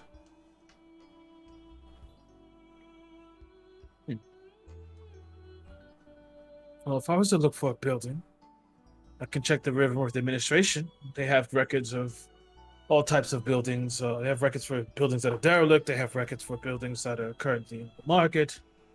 We can try Fantastic. Wolf House Construction as well. That works. Thank you. Appreciate No it. problem. Have a good day. You too. And I'd like to walk back to the That's all. Unsung Detective Agency. All right. Good walk. Stride in, going, anyone for breakfast at the Elegant Bowl? Yeah. I'll sort of chill out. Wait for people to get up, because it's probably about 5 a.m. when I've walked in, morning! No, it probably took me a few hours to the hospital stuff, so. Yeah. Everyone wakes up. What's everyone doing in the morning? I'm going to contact Nicholas about the Ethereum shipment mission details. You take the I secretary. use the sending stone or the Mhm. sending disc. Send this, yeah. And you do so.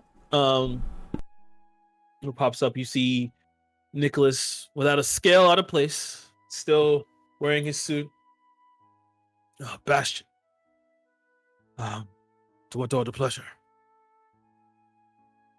I was contacting you to double check any details regarding the Ethereum shipment today, Mm. and any of the details that my player has forgotten.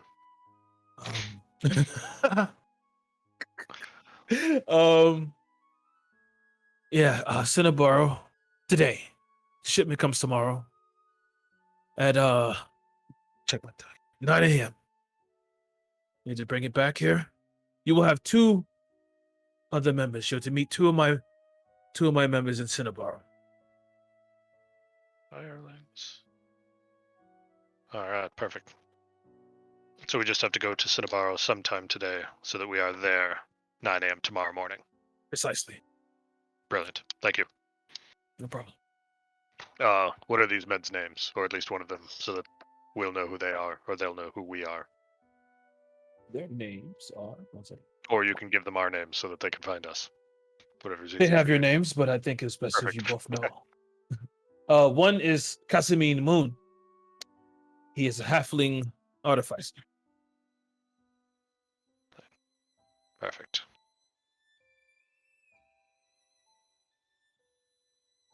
I'm missing one. Hold on. We will look for this Casimine Moon. Yeah, hold on. What? Where did he go? There's one more that's a Goliath. I Right can't remember there. his name right now. Good enough.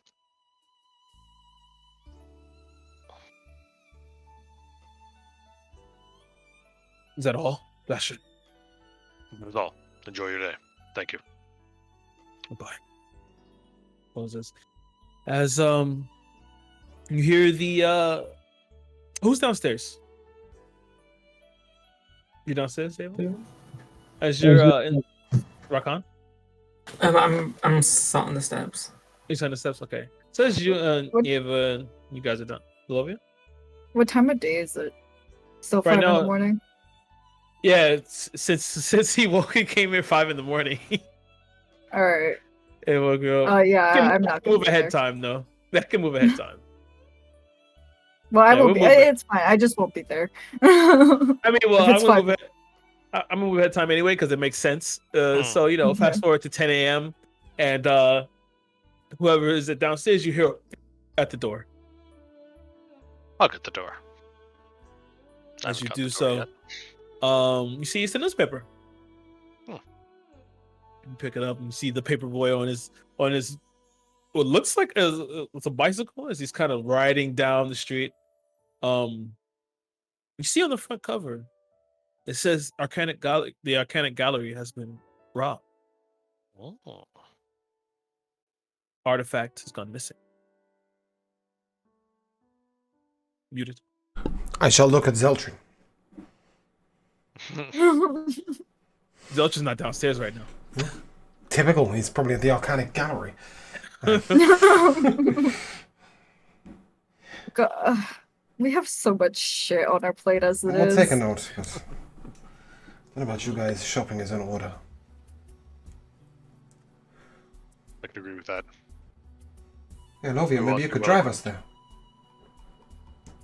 I feel like I should get some practice in the ye old Walmart parking lot. Perhaps somewhere more abandoned. You're correct. Zelch comes down. I heard someone was thinking about me. Where were you last night? I was here. Yeah? What did you know Yeah. about the Arcanic Gallery? What about it? Been there recently? No, it sounds Oh, good. boring. Just checking. Just And like then I'll that slide place. in the newspaper. Well, damn it, wish it was me. Yeah, you missed your slot. Never mind. Yep. While we're out and about, we're going shopping for a building. I don't suppose you might, got any contacts left in the city? Nope. For some Wait. reason I doubt that, but whatever. Well, Come on, look at this face. Does that seem untrustworthy to you? but never mind. Well, we'll do some inquiring as we go. All right. Actually, does the newspaper say what went missing? It does. It Oh. says. Sorry, I thought we had all the information, my bad. Well, I thought I'd leave a little bit to see if you guys cared or not. We always care. It's the problem. I mean, like, I care, but like, we have so much shit. To As I do said, that, I like, care, but it's the not- problem. Yes, it says the Imperial Cryptex. This one's still. Oh, shit, Jesus. What is that? Probably the thing that reads all the languages. Fuckers. Now I really want to find it. Regardless. Yeva, you can give me a history check. Yeah, that I can. 31. 21. You've heard of the Imperial Cryptex before. It is said to actually contain writings of the gods. Old It gods has- or new? Old gods.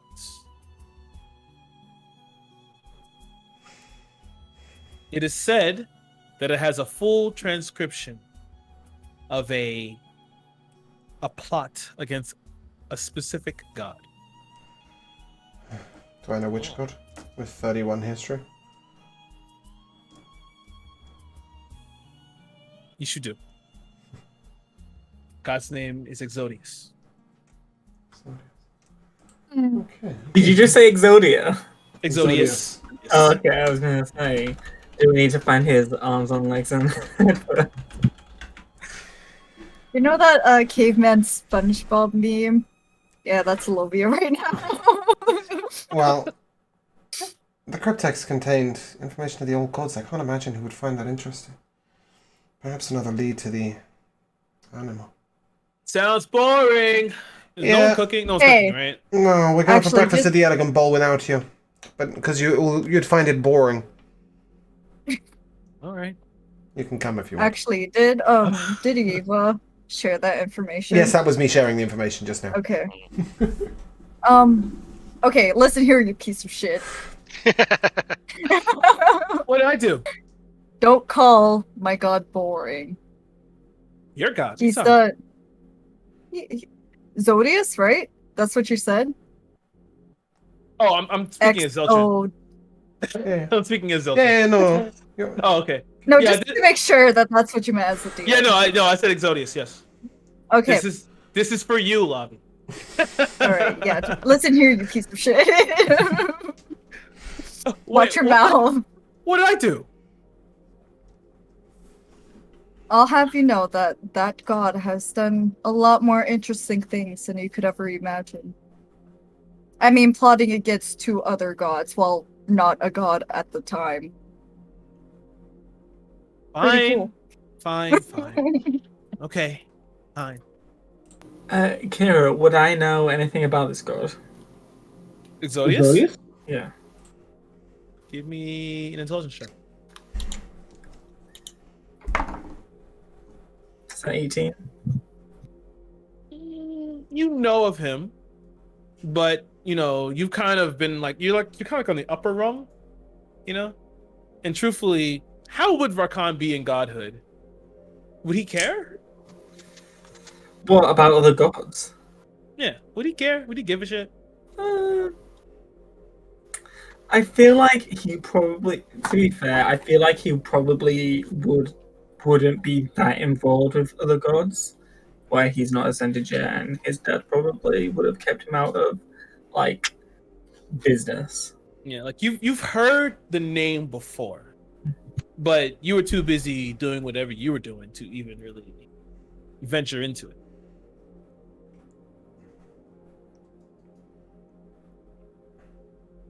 Okay, Elegant Bowl.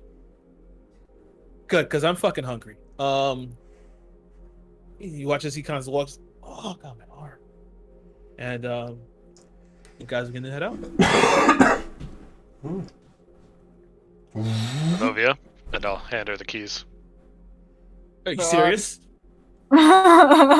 We had talked about practicing a more vacant area, Bastion.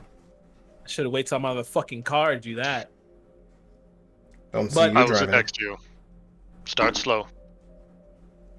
Check your mirrors. You know, Hit the brakes if I say hit the brakes.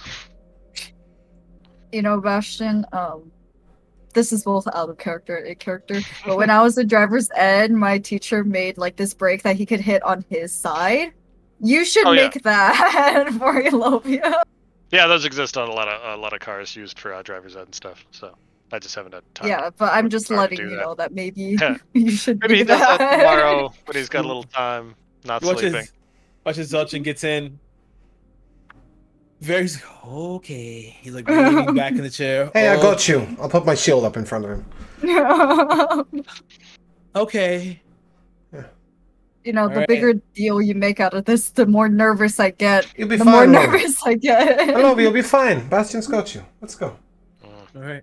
Olivia, give me a performance check. Perception check before you hit the pedestrian. That's a 21. Oh my. Good thing I'm good in charisma. Yeah. You drive. Donuts. Yeah, you drive really well. You hear it's you kind of in the beginning you hit the gas just a little bit too hard and the car kind of jumps for a second and you hear something, oh god, and then you get the control of it again and it's just only a quick spurt and then and with Bastion there coaching you slightly. As we start to go, I'd like to shoot Elliot a message. Okay. Hey kid, how fast can you run? Elliot, Elegant Bowl, 15 minutes? Jesus Christ. How much money do you have? Not a huge amount, but I need you this afternoon. This is payment. Oh. Okay. Sure. Yeah, I can do maybe 15 minutes. Good, get dashing. We'll meet in there. As we're driving, I'm gonna turn to Zeltron. Mm-hmm. Zeltron, what do you do if you like someone? Zeltron. Who is it? Wait. Okay. All right.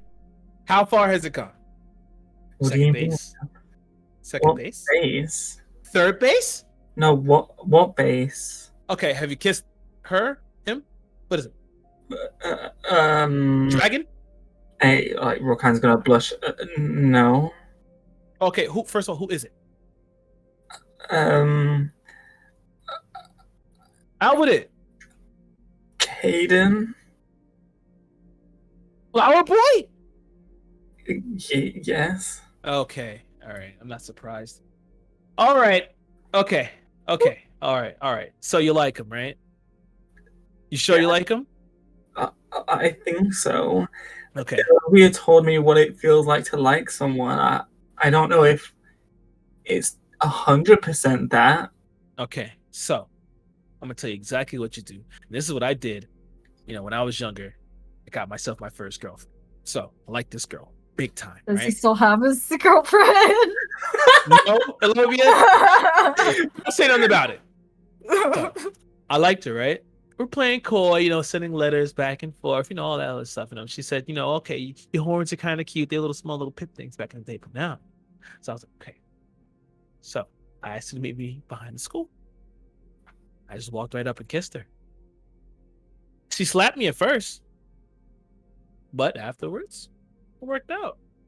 She slapped me 2 more times after that. But then I got a letter coming back saying, do you like me? Yes or no? I said yes. And it ended up being her best friend who liked me and not her. And I took her to the dance. But Moral of the story is just do it. Don't be a I pussy. don't want his best friend. Well, that's what happened to me. It sounds like to you, I mean, that was me not reading the signals right. Well, you know what I mean? You just do what you got to do. You'll be fine. But I don't know what to do. I just told you. Kiss him. But I've never kissed someone before. Rokan, he's not far off. But perhaps you should tell him instead of just doing it. Yeah. A good Rakan. This is extremely important that you know this. You should never be hitting your partner, and your partner should never be hitting you. Whoa. Listen, I've paid for that privilege, Alovia, okay? I've paid for that privilege. And it's a good thing, in the right context. Out of anger. Okay. There you go. Keep it simple, Rokan. Just tell him. I tell you what, he already knows. What? He already knows. Knows Yeah. what? That you like him. What? How? When we start talking about these things, your face goes that funny color, and you feel hot in the cheeks. Does it? I can't see my face. No, but you can feel it get hot in the cheeks, right? These bits. Hello? The blushing thing. Yeah, that. He knows. Mm-hmm. God, this is going to be a good breakfast. I'm pretty sure, I haven't seen it yet, but I'm pretty sure if I did see you two together, you'd be about the same color as me. Probably. He's not far off. Oh, look, the elegant bowl. Oh, God. Jeez, you got here really fast a little bit. Wow, I didn't even feel that we were even driving. Oh, wow. You're welcome. I might have invited Elliot. Oh, it's fine. I thought that maybe his opinion might matter when we go searching for buildings. Okay, the orphanage thing. Yeah. Okay. No Unless guns. you guys get out. Wait, what? No teaching him guns. He's dangerous enough as it is. I mean, but imagine a mage with a gun. That's kind of badass. He throws fireballs with his hands.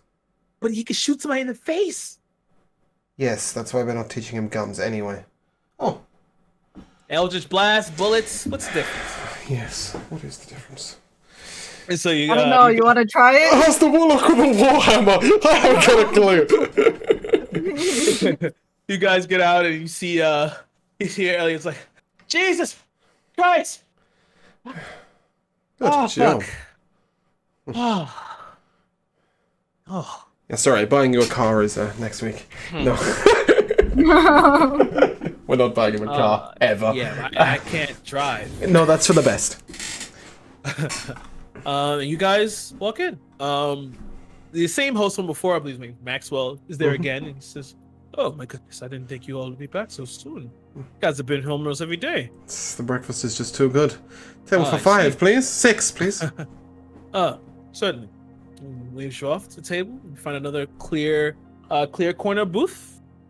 a nice little underwater scene currently. And Maxwell, can we have the forest? yeah, sure. Thanks. Turns into this nice forest that reminds you of Nilla Alari.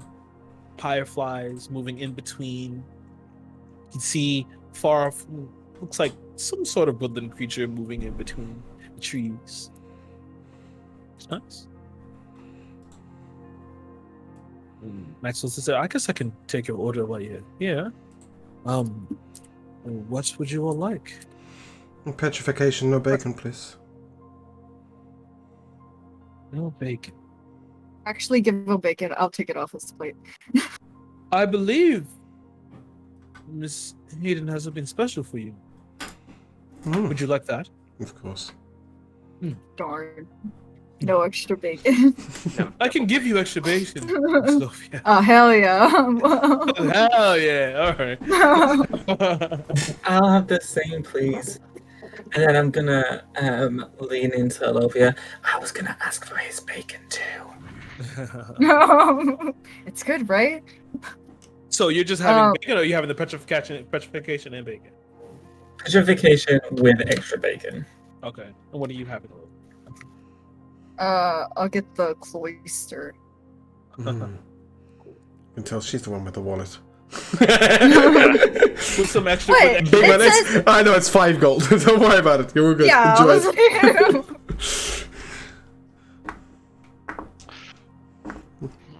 it. And then Elliot, get yourself some breakfast. Yeah, I'll take that petrification. You know, everyone's doing it. I'll take that extra bacon as well. That sounds good. Exhaustion's like, fuck it, beat him. Can't beat him. Join him. He gets the same thing. And some coffee, please, Maxwell. No problem. I can get you coffee. Anything for you, Mr. Bastion?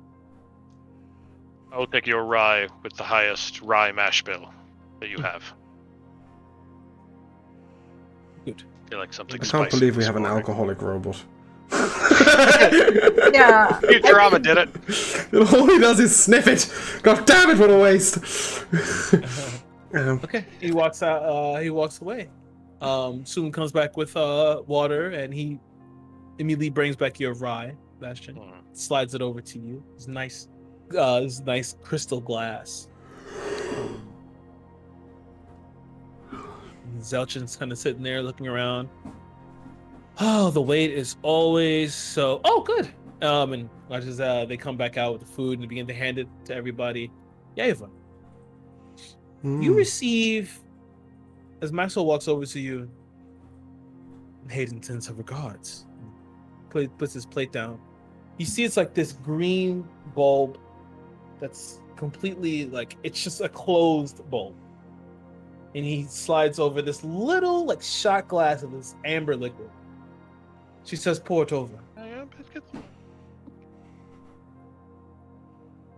As you tip it over, you watch as the bulb comes apart and opens like a lotus.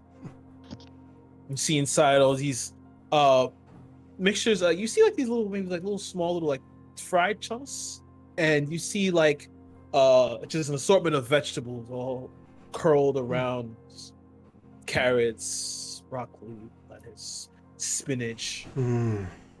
Tell Miss Hayden she's outdone herself. You see it all ends in a small little like golden cube in the center is a pistol, little flower. She Nice. simply calls it the blue.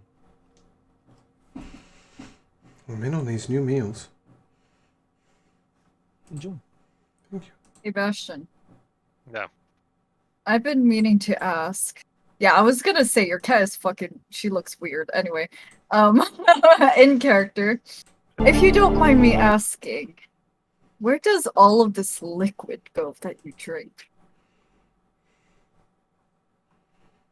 Some of my parts are made of wood and other fibrous natural substances. And most of it, as alcohol has a very low evaporation point, simply evaporates.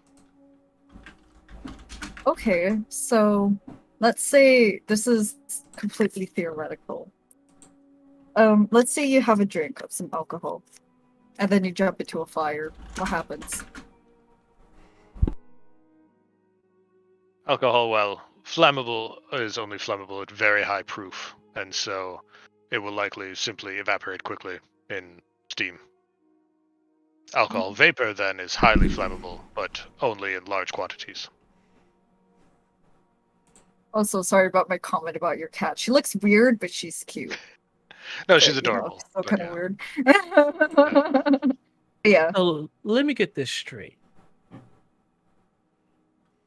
You drink, and it doesn't really work, but you're drinking for what? The feeling?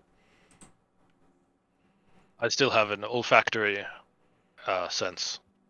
Oh, I can still taste in this rye notes of stone fruits, cherry and apricot. I can taste the baking spices, the allspice notes, the notes of cinnamon and cardamom. Hmm. I appreciate it in the same way you might appreciate art. oh. I appreciate the craft of it. You- Some distiller spent a lot of time and energy creating this to taste exactly like I wanted it to. And in that craftsmanship, there is grace.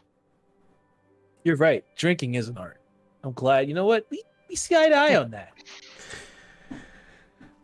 I have a feeling, Bastian, that Ziltrin's appreciative art is usually based on its cost and where he's managed to filter it from. But, never mind But that. he's not wrong. Drinking is an art. You know, it's hard. It can be. It's the I art imagine of Vol restraining uses- oneself, usually. Yeah. Restraint. Don't use dirty words like that to me ever again. We got, Ilovia made you some restraints. We can put them back on you if you like. I need his gun arm free. Yes, we all do. I've put him to task. It doesn't restrain him. It just prevents him from running off. It's more the tragedy. Well, Like anyway. I said, I've paid for that privilege. Okay. Anyway, we better get ourselves eating up. We've got to get to the administration building, or so says Caden. So says Ushna, sorry. Ushna. Says the administration building will be a place to find out all the buildings that are currently available and their prices. Then we can go have a look at them. What about the doll maker? Yes, what about him? You got a lead? Got an idea? I mean, what do you think the message meant? I don't know. Sick of that question. Sick of that answer. I don't know. Well, who's forgotten in this world apart from the gods? There's a thought. I hadn't even considered it. The gods. His victims, by and large, do not seem to be forgotten people, but people tied in with the arcanotech industry. It could be anyone. It could be somebody who just blends in with the crowd. You don't memorize faces. Well, I don't memorize faces. Every face that I pass by, I forget faces. Especially if they're, you know, just passing by. The Be just forgotten. someone who blends in well. The forgotten. The old gods, the forgotten, the Imperial Codex. It's all about the forgotten gods. Oh, there's too many things to do. But also, couldn't the forgotten ones be Warforged? I mean, people know what they are, but they're abandoned and forgotten about in Black Zones. Jesus, Rock, your mind works on so many different levels. It could be magic. I mean, many people don't there are very few people who still use magic today. The use of traditional magic can be deemed forgotten because of the use of arcanotech now and the regulation of magic. True, but the other two explain the anger behind the act. I think Rokan is onto something. I'd like to go to this administration building I'm trying to at least get one problem solved, but maybe we should ask some questions at the Arcane Gallery about the break-in. And I wish we had an idea of where to start with the animal. They may know something. As you're sitting there, you hear the ring of your sending disc. As you Pop it open. flip it on, you see a face you've seen before. Elzyro Silent Crown. Mhm. I was told I could reach you guys on this. Affirmative. I just wanted to let you know. This is the fastest we ever identified a body from the Dollmaker. Subject's name is Unrock Cunningham. That was the name of the person we found. Any occupation? Yes. Pleasure to make your Well- acquaintance, by the way. Ever done? Oh, hello. He was an Arcana Tech lead setter. I hate to say it, but I think we might discover more this evening.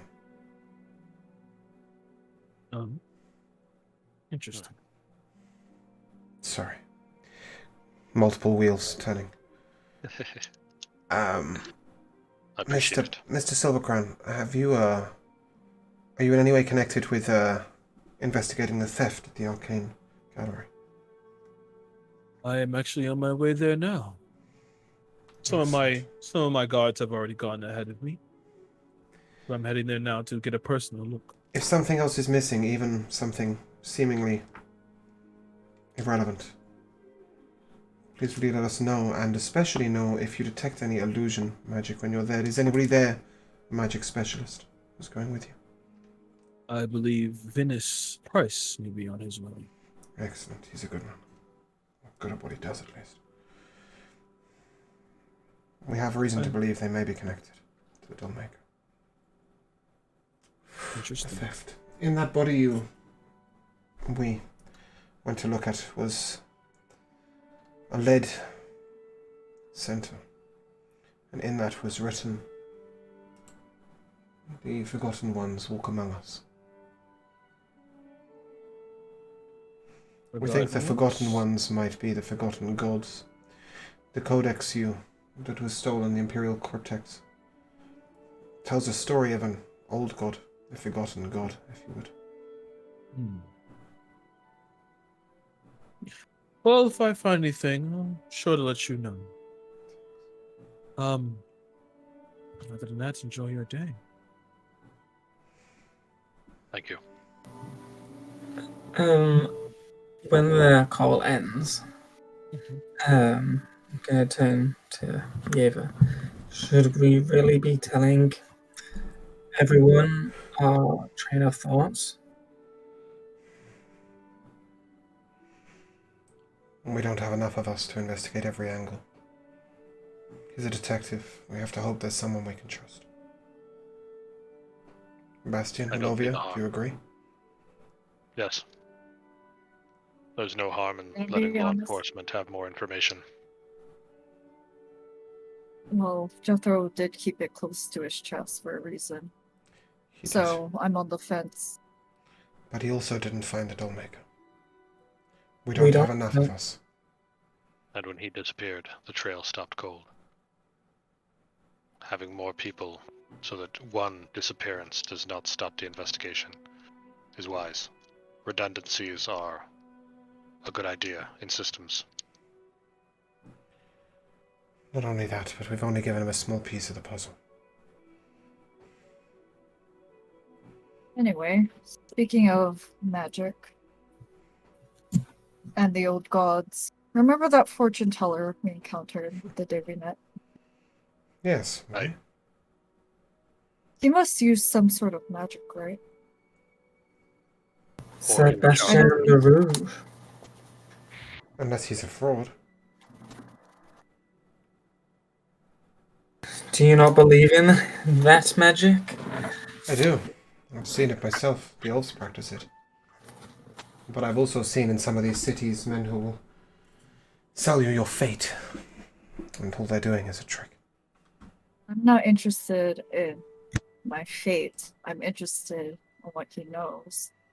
Oh, I understand. I'm merely saying that we can't guarantee he has any magic at all. He may be a fraud, but I agree that he's worth talking to.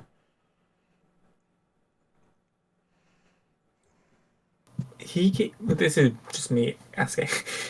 He gave us a card, right? Mm-hmm. He did. His card. Did it have his location on it? It just said near its curtain. Okay.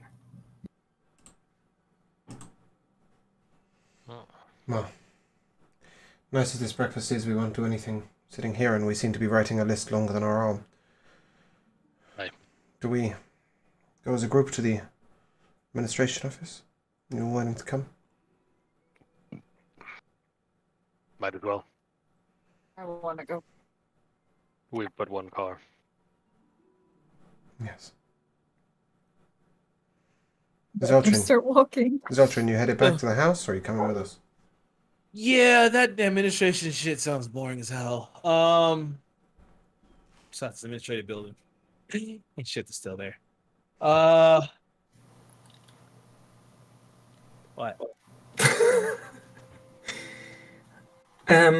Seltron, why don't you come with me to the gallery? Sure. Why not? That way we can kill two birds with one stone. We don't need all of us to go ask about a building. That's an excellent idea, and between you, you No, will I'm cover. asking about something else. But between the two of you, you might cover some magic and some other routes. Perhaps, Zeltrin, you might use your expertise to work out how they might have broken in. Okay. Thanks. What did you want to ask about, Lovia? Fuck, how long ago was it? I think, Dragonborn dude, fuck, with Nicholas? I think he Nicholas, yeah. told me that, all, licenses are stored at the administration building. He did. I want to look at the licenses. A good thought. Well, we've got a busy day ahead of us. Let's go.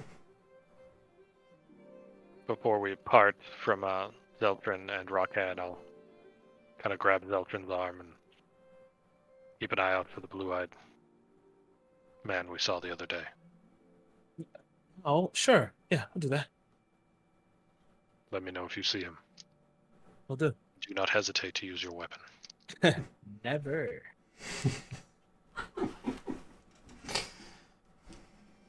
Okay. And we'll part ways. It's better than 4 ways, though, right? Yep. All right. So, in order of business. Okay, so let's handle the Imperial Codex first. How you guys? Are you dropping Rakana and Zeltrin off there, or are you guys gonna walk there? Okay. Yeah.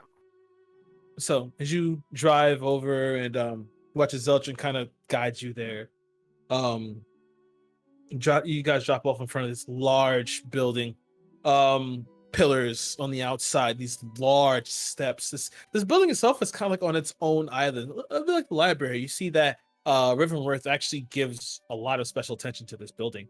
You see at the top, exhibitions available, and you see there's still people filtering in and out. But as you begin to walk up, you see now as you step into the area, you see glass cases displaying all sorts of artifacts, art, tapestries, just from ages past. You see the floor itself is this nice tan marble, but like these nice little innate cracks in the center. It seems like it's done more artistically rather than by time. You can see a larger tapestry that's hanging from the ceiling itself. When you look up in the ceiling, you can see what looks like the ceiling itself has been painted into constellations, stars. And when Zeltrin kind of looks up, okay, I know I said it was boring, but that's actually kind of nice.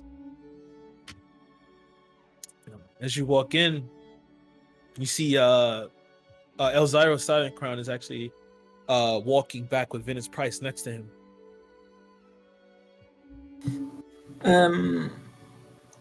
The stars.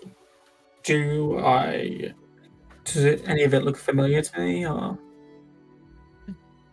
You see a few constellations you recognize, and you see the constellation of Cassiopeia.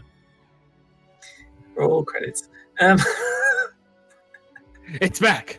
Yeah. Okay, so sorry, you said that there were two people there. Yeah, Zyros and Venus are standing. They're like walking back toward the entrance. Okay, I'll walk up to them. Okay. As you walk up, Venus looks you over, and then Zyros looks at you as well, and he looks towards Zeltrin. I don't know who that is, but I know who you are. Okay, it's just you two. Should there be others? Well, I remember the big one with the axe, with the hammer, and I remember the Warforged you had with you. They do have names. Elovia and Bastion, yes. Yes. I'm sorry if I offended you. I just do things just to push buttons. It's part of the job description. Interesting. So, what exactly happened here? Watches he puts his hand to Venus's back, and Venus just kind of nods, and he watches he touches his ear going onto the message gem. And well, he begins to walk you back further. And as you walk over to this singular area, you see he enters into another little alcove. You pass through this long corridor. And as you look around in the corridor, you can see that there's like these apparatuses on the walls that seem to have been destroyed in some manner. You can see now, and as you're passing through, these usually are used to indicate if anyone passes beyond a certain time. You can also see here, these are supposed to cast certain spells to hold people, just in case, and then alarms would ring. They've all been destroyed simultaneously.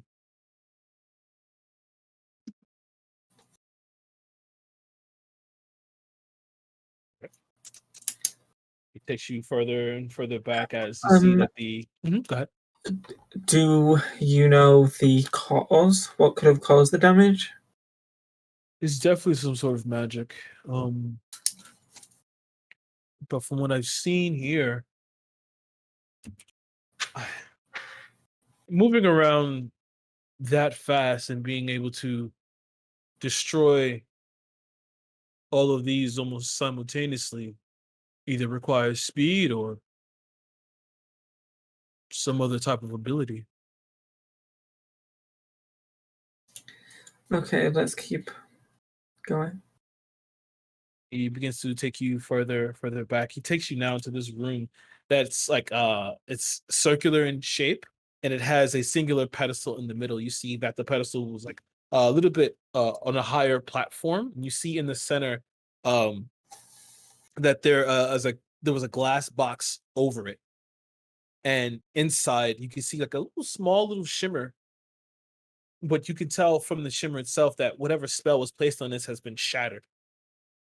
You can see like around the actual it's like a in the middle of the pedestal, it reaches like these claws that was holding something. You can see that there was a magic circle beneath it, and the inscriptions have been carved and broken.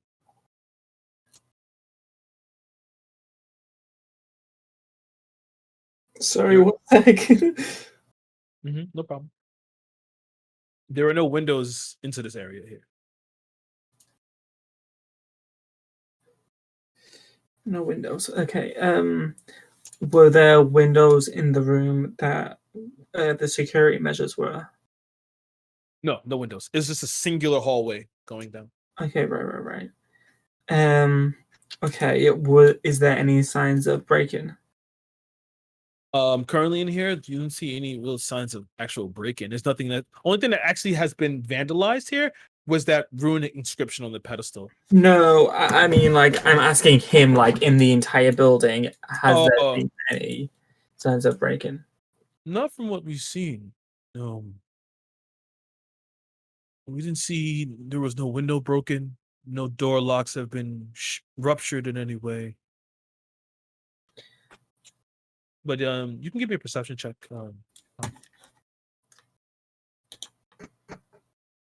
That's 24. 24. Okay. As you're walking around, you catch a real quick, like a quick feeling of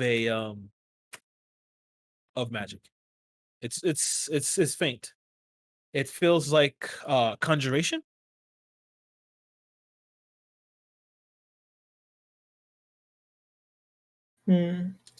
Okay. So if there was no sign of breakthrough, that means that it's either someone who has access to the building, or are there toilets in the gallery? Yes, there are bathroom facilities for the employees only. So it's either someone who has access to the building or someone who sneaked their way into the toilets, hid there until it closed, and then came out. Yes. Okay. Okay, this is more of a question for you, Kira. Can I concentrate on that faint sense of magic? Try and focus where it is, or what kind of spell was used, or Okay. feel Give me free to say no. give me Arcana check. The DC is really high. Okay, I'm probably not gonna get it. That was 24. 24. This is a dimension door spell.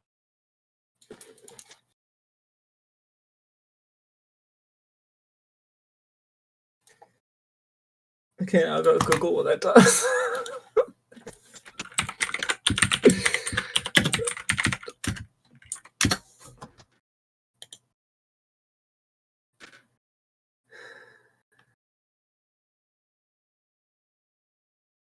Okay, so it's just a teleporting spell that you can take an object with you. Okay. Interesting. Do you have any leads? Currently, no. We're currently interviewing all the employees. We will, if we find anything that doesn't seem to lead up, we'll let you know.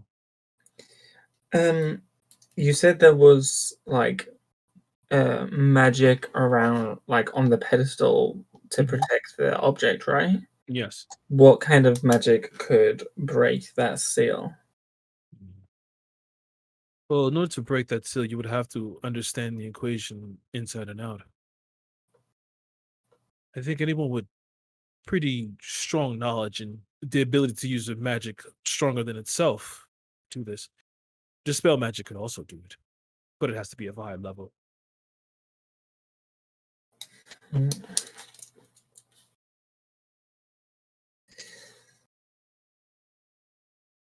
Guys. What? Sorry, it's not my. I know it's not back to us, but I think I found something in the map.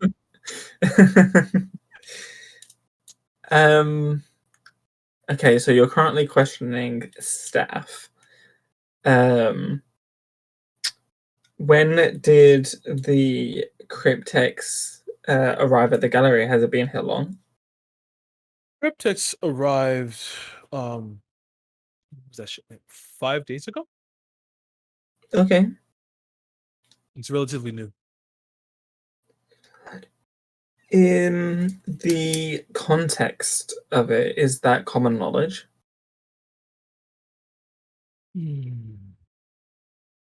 Well, if you're a constant appreciator of artifacts, then it would be common knowledge. Okay. Simply a legend, though.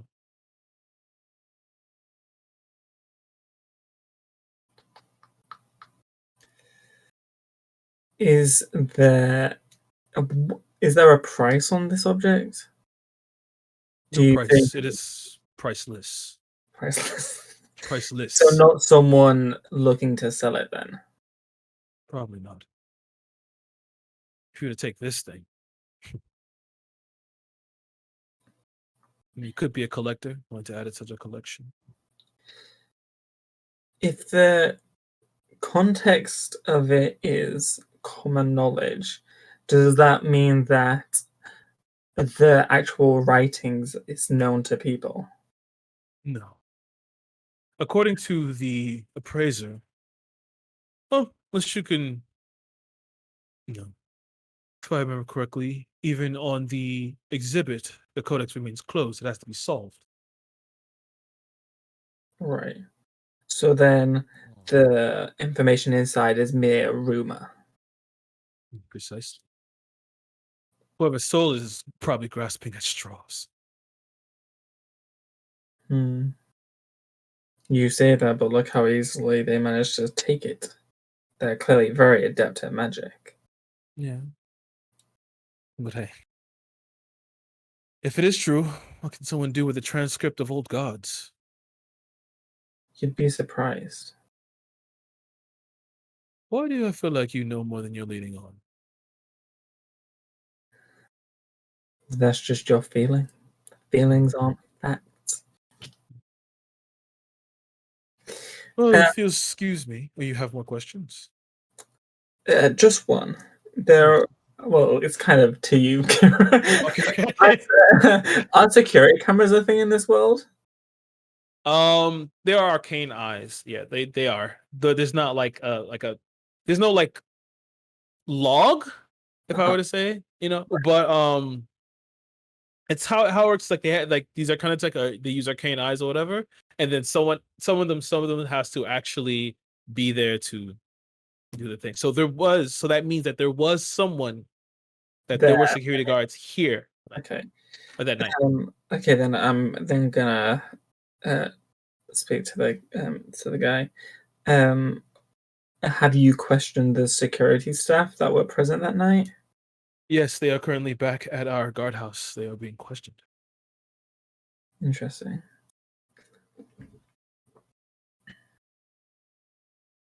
Okay, that's everything.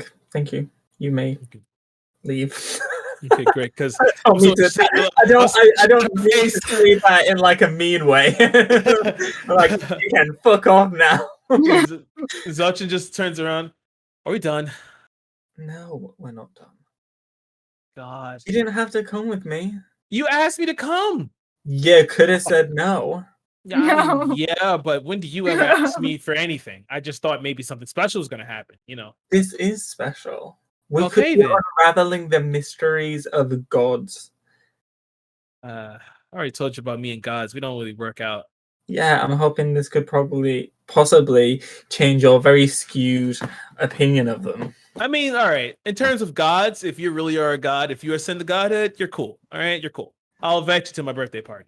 But let's go look at something. Let's go look at the dinosaurs. Let's do that. Dinosaurs? Yes. Why are you so opposed to gods? If there really was a god, would I be what? My life wouldn't be the way it was. So the way it currently is. You can't blame gods for the way your life has turned out. I mean, okay, I blame my mom also, but you know what? I kind of just, she's not around. All right. I can't blame her rest of my life. So it's just someone to blame. Yes, someone to blame. Okay. You know what? I don't think I like being psychoanalyzed by someone who just learned how to use the bathroom. Look, I don't mean to offend Zeltrin.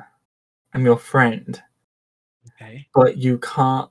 At some point, you've got to take ownership of your life and your decisions and move forward and make positive choices in your life. You can't always be looking back saying, I blame this person, I blame the gods for the way my life turned out.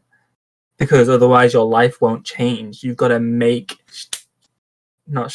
You've got to make things happen. Okay. All right. Fine. I understand. But can we please go look at the dinosaurs? Okay. It'll help calm me down. Okay, we can go look at the dinosaurs for a while, but then we're coming back to this case. I'd like to look around a little bit more. Fine. Okay, deal. Lead the Okay, way. damn, Was it alright. dinosaur, by the way? Oh, you can't. Oh my God. Oh man. Just the T-Rex just stop moving and it'll completely lose you. And you guys start talking as he starts explaining about dinosaurs.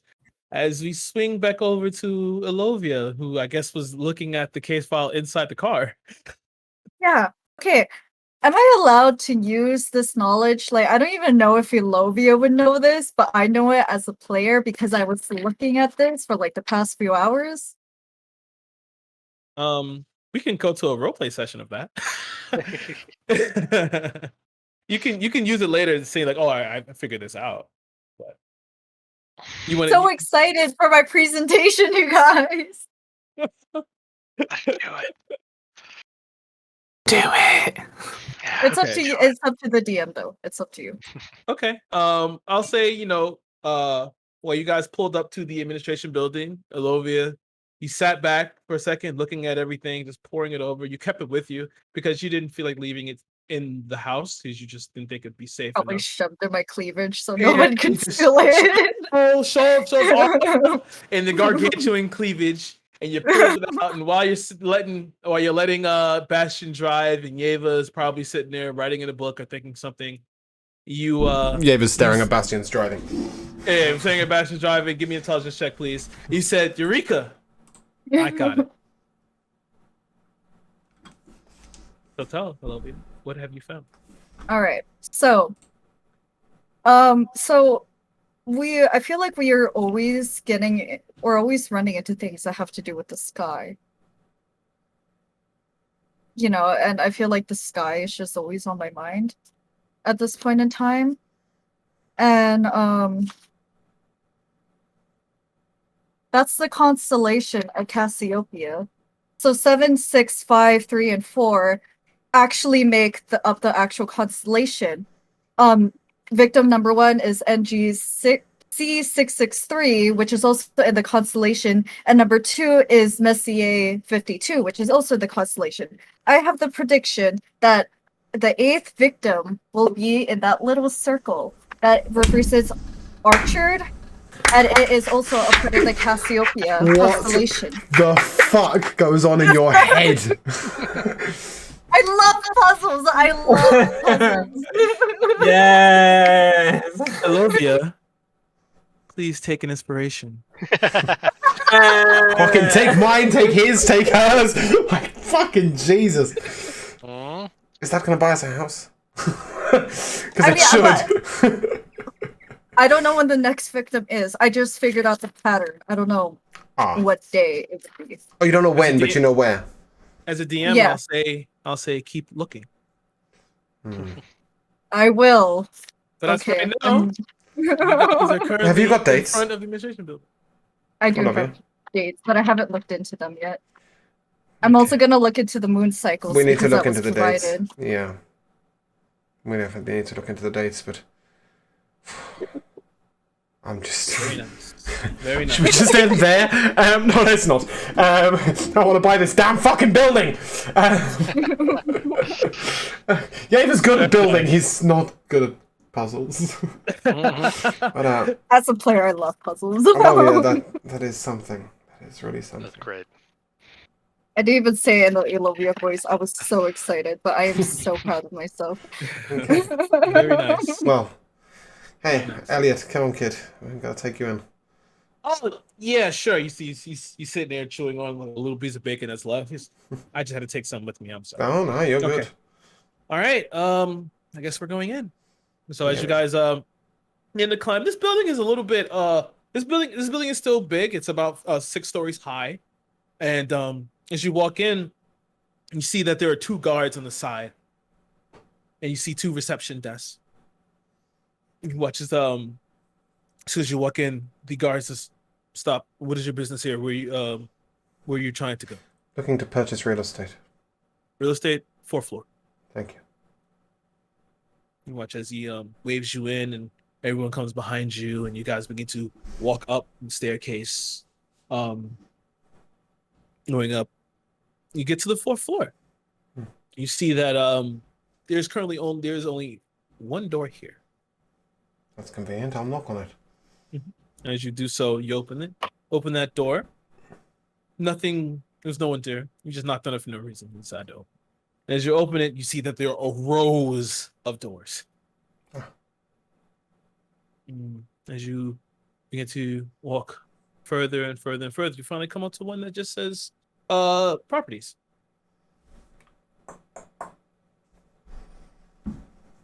Come in. Let me do so. As you walk in, you see this this gnome. He has like dark brown hair. He has the glasses on. He's wearing like this suit, but the suit's a little bit kind of like he's been wearing it all. He's been wearing he got there in the morning. It still has some fresh press, whatever. You see that he has a little cup in front of him that just reads "Move those buildings." And as you walk in, how can I help you? Good morning. What's up? We're looking to purchase or repurpose, or both, a building. Ideally, at least 2 stories, possibly 3, large. But we're looking for something, perhaps that hasn't been inhabited for a while. Perhaps something that needs repurposing. Maybe something. Are you looking for high rise, crack house, what? No, we're looking to build an orphanage. Okay, but what type of building are you looking for? Midtown or upper, nothing lower. I don't know, 3 stories ish, probably. Okay. It's most manageable. Okay. Are you looking I for like sort of an turn to Bastian. office? Bastian, what are we looking for? A tenement that can house the most people as possible. Okay. Perhaps an apartment building, an old hotel, something with a lot of rooms. Old hotel. Okay. I have something here on Gilded Row. This was the Enchanted Arms Hotel. The owner could no longer pay, and had to foreclose. Where is the Gilded Rose?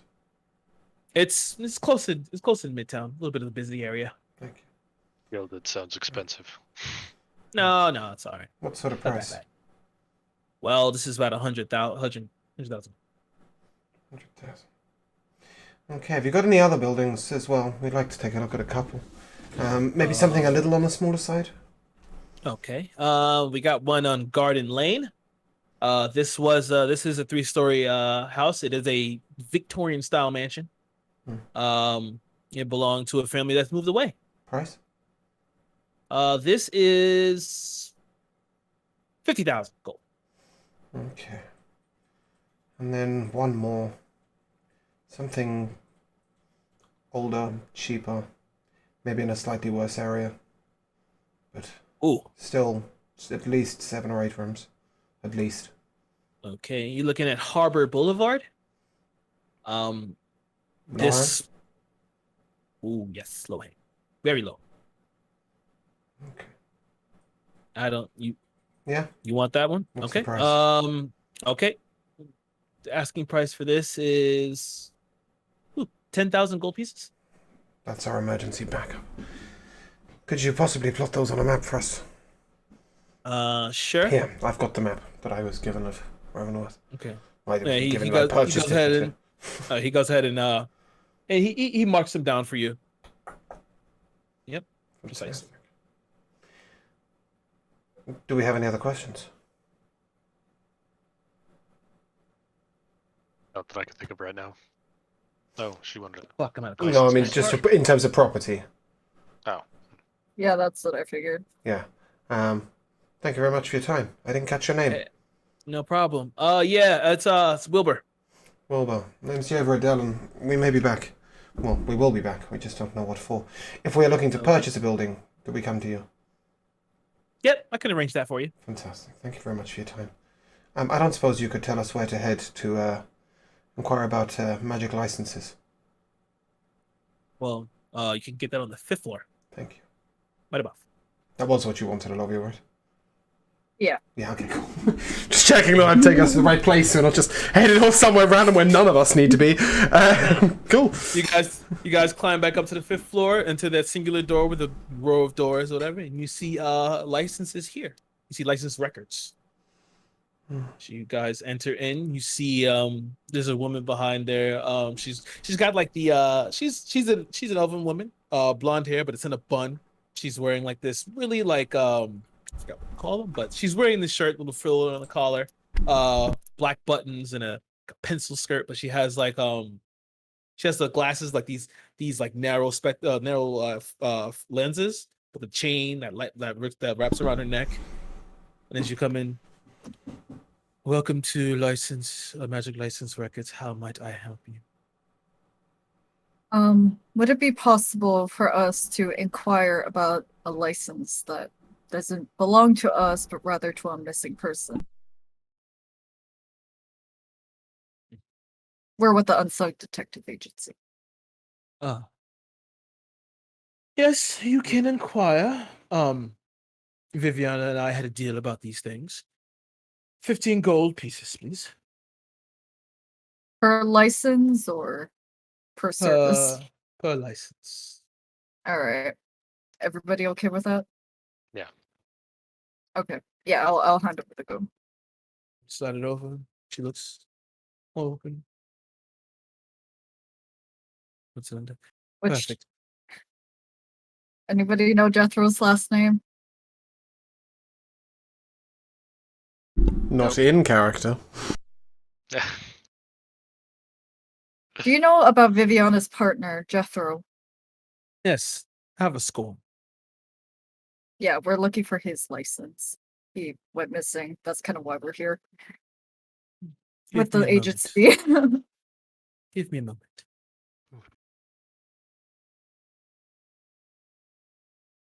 As her hand kind of flares up, she begins to glow. Huh. She walks in the back.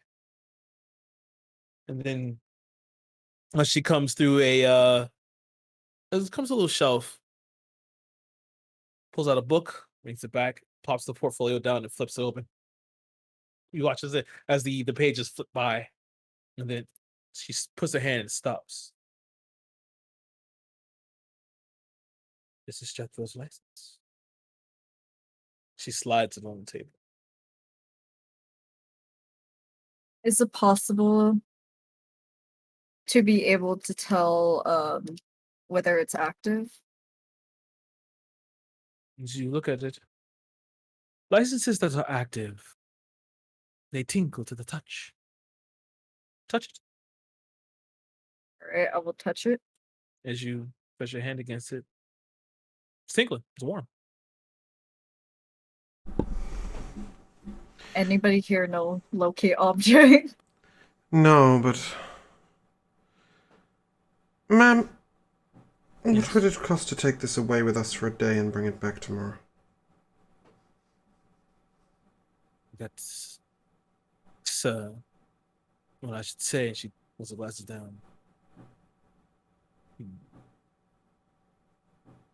That will cost you. Removing records from here is a serious offense. We had a deal with Viviana. We're trying to find her partner. He's gone missing. It's important to us. We could even have it back within a couple of hours, if necessary. Give a persuasion check. Nope. I am not very good at those. 11. 11. Actually, make it with advantage. See how much lower we can roll. Oh! 19! 18. Well, what is your name, first of all? My name is Temptation Elovia. to just lie straight up. Yaver Adele. I know who you are. You said your name, right? I'm pretty sure you said your name. I did now? Oh, we both Yeah, I did. did. Yeah, okay, I was making sure, yeah. Yaver didn't say his name. Yaver Adele. Did it. Fine. You can take it for the... Well, how long do you think you need? How far away is... What's the name of the damn shop? The apothecary? No, the divination man. Oh, nearest Oh. curtain? Get to the low hang. Well, shit. What time do you close? We close 7 p.m. We'll have it back to you by then. Okay. I'm so excited to try speeding for the first time. I know, right? We need to go everywhere. Everywhere. You jump down, get in the car. Lovey doesn't wait for. Hey, Bastion gets in just as he gets in. She pulls up. Olivia, you know this means splitting up again, don't you? Huh? This is gonna mean splitting up. And you guys still got to get a Cinnaboro. Yeah, that's the problem. How long will it take to get there? Do we know? Do we have a good idea? Like when we need to leave? Oh, get you there. have no clue how Right. long it'll take you there. Okay. How long it'll take you to get there. Oh, good. If Bastion said that out loud, Elliot said Cinnaboro. It's about 6 hours away. That is good to know. Thank you. What time Do did we need to go be there there, first? Bastian? Sorry, I have. With the job tonight. Oh, Yeah, right. you I have to haven't be there been for in the paying morning. attention because. We need to be there in the morning, is that right? You have to be there by 9 a.m. in the morning. Oh, okay, that's fine. Yeah. You better hope that Yeva's learned to drive by then, because I don't need to sleep. Oh, actually, neither Oh, we does can take Bastian. shifts. Yeah. We'll make it work. Regardless, anyway, we're wasting your time. Let's get out of here. Thank you very much, man. No problem. Okay. Guys, run down the stairs. Hop Hop in the Phoenix Mobile. Lovia hits that bitch and drive. No, before you go anywhere, perhaps I should take Elliot to see the building in the low hang, and then we'll meet you at the second building. The one in Garden Row? Lane? Gilded Row. No, the other one. Garden Lane. There's Oh yeah, three. Garden Lane. Yeah. Garden. Oh, yeah. We're going up in price. Mm-hmm. All right. Okay. Okay. And I will go and wait at my Terracar stop. Okay. You wait, Myself and the low hang. you and Elliot hop in, and speed on down. And Alovia and Bastion, you guys are going to near its curtain, right? Oh, you guys are okay. You guys are going to near its curtain. All right. As you drive in the low hang, Zeltrin. Oh, sorry, Zeltrin's with you. Zeltrin's with Rakan. My bad. Yeah. Give me the. Damn, you wouldn't know.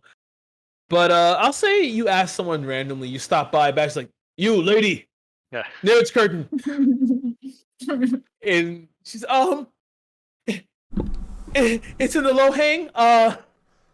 Shit. And she gives you the directions, and you drive, get down there to nearest curtain. You find this little shop.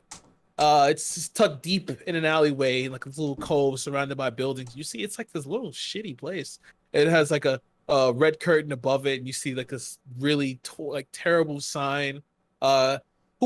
If Sebastian is doing the upkeep for the shop, he's trying his best. You can see that the board itself has been polished.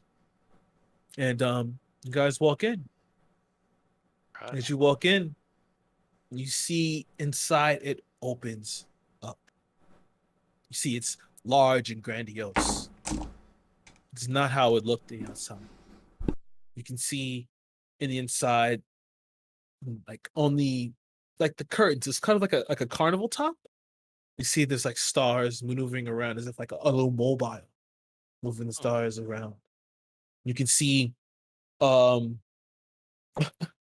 you can see all of these shelves that are filled. It's like a reliquary. It has all types of these artifacts, some from old gods that you may or may not recognize. You see a lot of old artifacts here.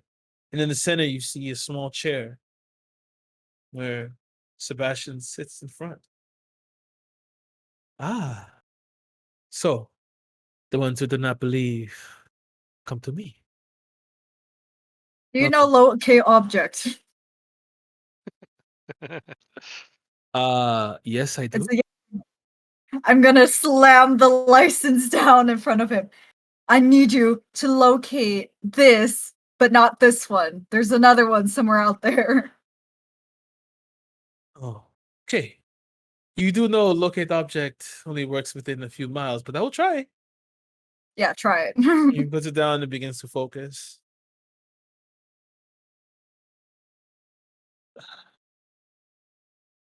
Oh. This person is not here. He seems like Damn he's it. in He's in Huh? between. In between what? I'm not sure. I am not sure. Okay, thanks. Bye. Goodbye.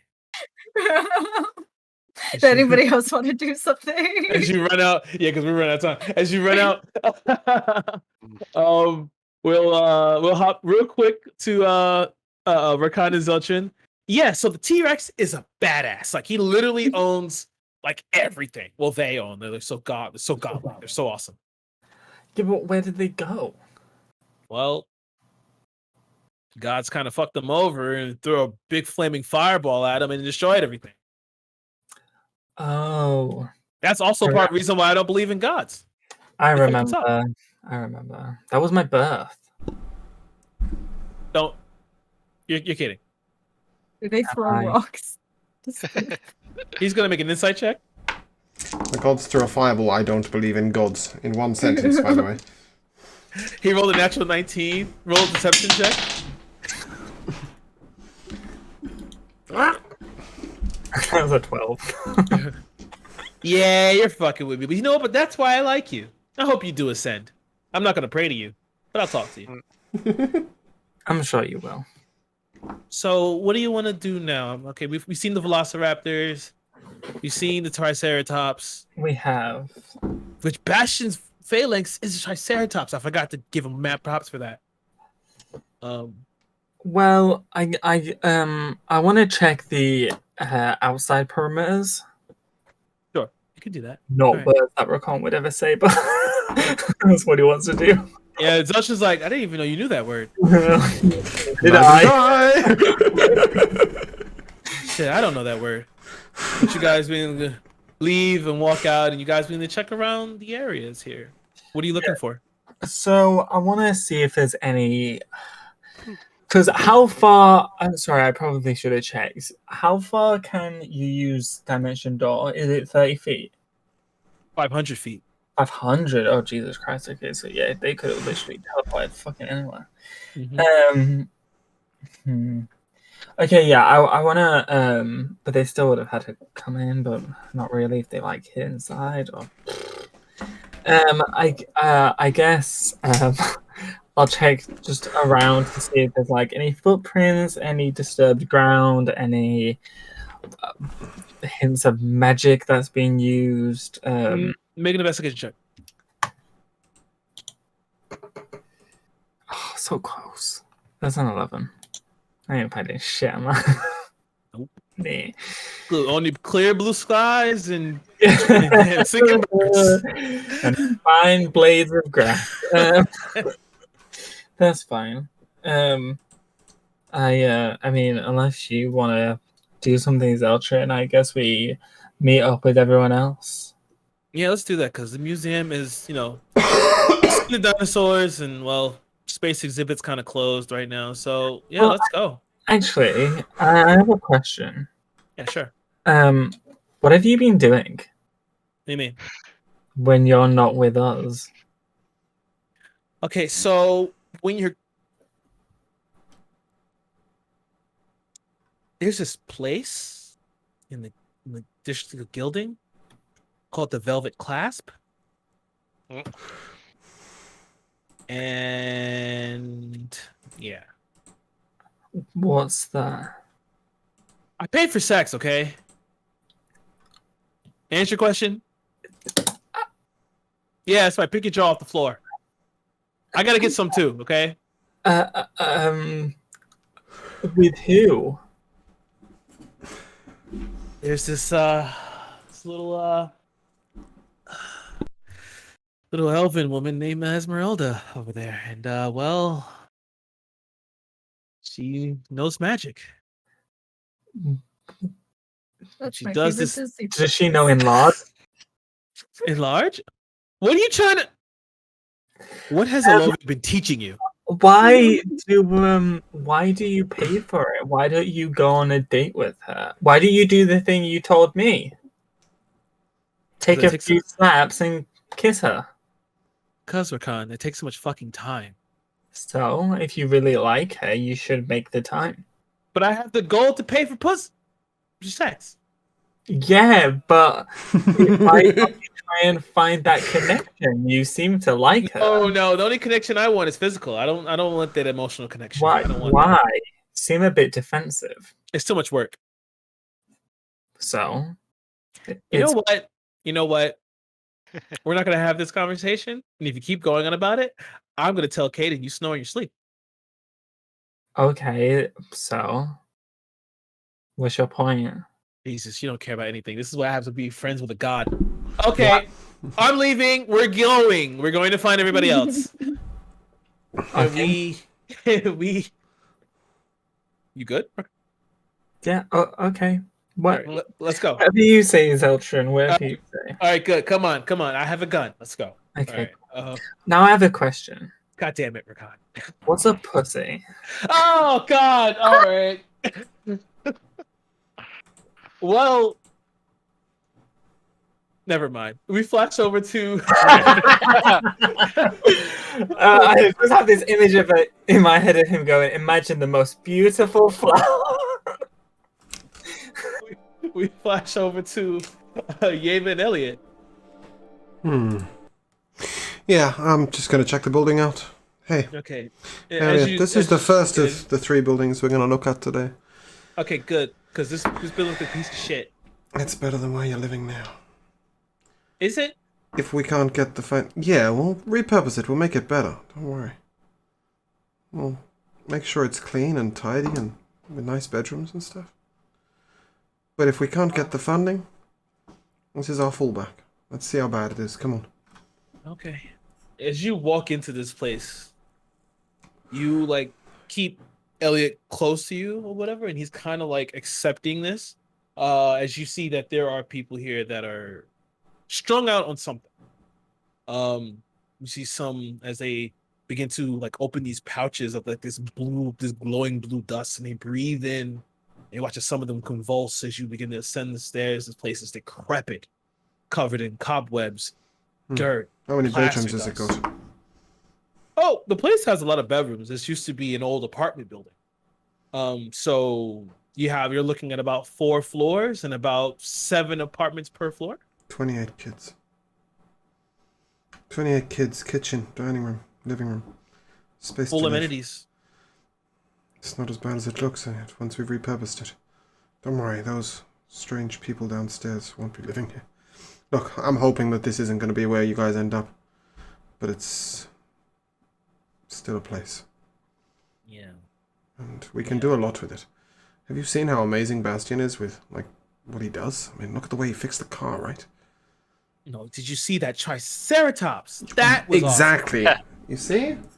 You know, he's pretty good, and Lovi's very strong, and Rokan can move the brickwork around, and, well, I'm quite good at cleaning.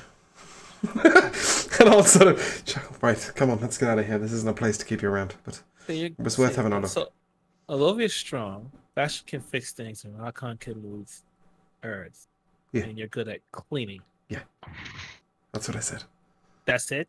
Well, I'm hoping I'm also good at persuading people, and we're not going to have to be here. And you and Tirsting's going to pay for a real nice place, and then you'll be thankful that I was involved. Come on, let's get you going. Right. Besides, cleaning's not all I'm good for. You guys are going to need an education. Okay, I hope not, because 1,600 years and all you can do is clean. That's kind of bad. That's a bad look. Yeah, I mean, I can do the education stuff, and there's some other things, you know? I mean, hey, look, I can shout really loud. Oh, well, thank God for that. I'm going to thaumaturgy, and then I'm going to look over to the nearest addict and just go, wake up! See? Comes in useful. God, is that you? No, he's currently investigating somewhere else. But yeah, as you guys leave and I did ask the Terra car to wait outside, so. Oh yeah, you guys get back in the Terra car and you head to the next location. This next location is it's really nice. This is more of a not a rural area, it's more of a suburban area, like Sapphire Way a little bit. And so it's a huge Victorian style mansion. There are 3 floors, including an attic area that can be turned into a bedroom. And you count a little less than the apartment building. Yeah. Excuse me. There are about 16 rooms here that you can actually repurpose into rooms. Here. Nice. What do you think? It has a backyard, space for car, gate. What do you think, Elliot? It's nice. Yeah, it's not bad, is it? Not bad. I could do with a new color, but it's not bad. Hmm. I could see myself maybe out here, but then like I kind of miss the sounds of the city. But maybe Training room maybe in the I will. attic. Ooh. Okay, that's not bad. That's not bad at all. Right, well, now we sit here. Terrapa's gone, so I just Okay. now we sit here and we wait for Elovia and Bastion. Okay. And you guys soon get a call on your message gems. You swing by and pick up Rakan and Zelchin. Zelchin somehow you hear Rakan and Zelchin just talking about pussy or something strangely, and you see as you're pulling up, Zelchin runs back in and runs back out with a t-shirt for the place. Yes. He hops in the car and it's like couldn't leave without this. And you see like this fucking Tyrannosaurus Rex roaring on it. And you guys get in the car and you go and drive to see Elliot and Yeva. Absolutely. Hey guys. What do you think? I think we need to get this license back. Yeah. We done with I it? think Any it's luck on that? sufficient. He said that he's in between, In between and then I realms? left. I think that's what he meant. It's the Animer again. Telling you. I've got fingers in every pie. Regardless, should we get that license back then? Yes, please. I don't feel like getting arrested today. And we'll head back to the administration building. Because the administration building was relatively close to this hotel, right? And that was up at what, hold on, I'm a bit lost here. Lohang, Midtown, and Gilding? The Lohang, Midtown, and the District of Gilding. Yes. Right. Okay. Cool. You know, if you look at the victim map, it's all labeled. Yeah, I don't have enough screens. Sorry. But yeah, you guys go back up. Talk to the guard says, "Yeah, go up 5th floor." You run up there, and you see her there, sitting there. It's seemingly expecting you. Oh. Yes, I see you are people of your word. I'm glad. Please, may I have Slam the license? the license on the table. Slam the license. As she slips it back, puts it back in the book, closes it, and sets it aside. Would that be all? One more thing, actually. Yes. I'm not asking for a specific license. This is more so to look for a license, which I expect would be another 15 gold. Yes. Is everybody okay with that? Yeah, fine. All right.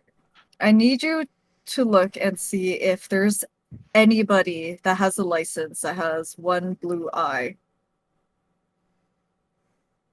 It's very Very, very specific. Yeah. Yes. This may take some time. I will accept payment now. If I find anything, you can then pay me. Is that okay? She won't Then accept I payment what? now. Sorry. She'll accept Hmm? payment Oh, when we find her. When she Yeah. finds it. Right. Yeah. Sorry. okay. Yeah. I heard. Alright. I heard. I will accept payment now, and when I find it, I was like, all right. Yeah. What's this? Double up. I thought I said I won't accept payment now. Gotcha. But yeah. But As you are you guys done in the administration building? Okay. I think You so. guys head on out, running down, and you guys get in the car. What are you guys doing now? Gilding You've roll. done gonna go to Gilded Row? Rock on.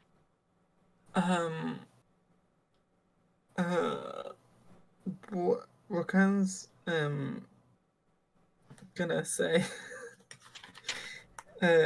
you guys go to see Sebastian? Briefly. It was not What productive. did you ask him? I asked him if he could cast locate object on the license to try and figure out where Jethro is. Also, and then I'm gonna fill him in on what I found about the map, the victims. Is that all you asked him, just the location? Yeah. Do I mean, you- we were on a time limit, and I Okay. didn't want to get arrested. Okay, no, I understand. Can we go back to him? Yeah, now that we're not in a rush. Okay. We're still in a rush. Oh yeah, that's right. We have a thing to do. Job at 9 a.m. But we can manage. Look, it won't take us a minute to go via Gilding Row, and then we can head to the fortune teller, right? Yeah, you drive to Gilded Row. You see, this is a much nicer hotel. This hotel is way larger than the building in Lohang. It's about 8 stories high. You see that it's a nice red brick, and the architecture has like gargoyles at the top. It's very nice. You walk inside. It's mostly furnished. The buildings, the floors are already carpeted. There's a mahogany desk in the front.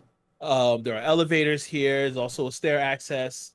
Going through all the rooms and everything like that. There are about what did I say? 8 floors? It's 8 floors, right?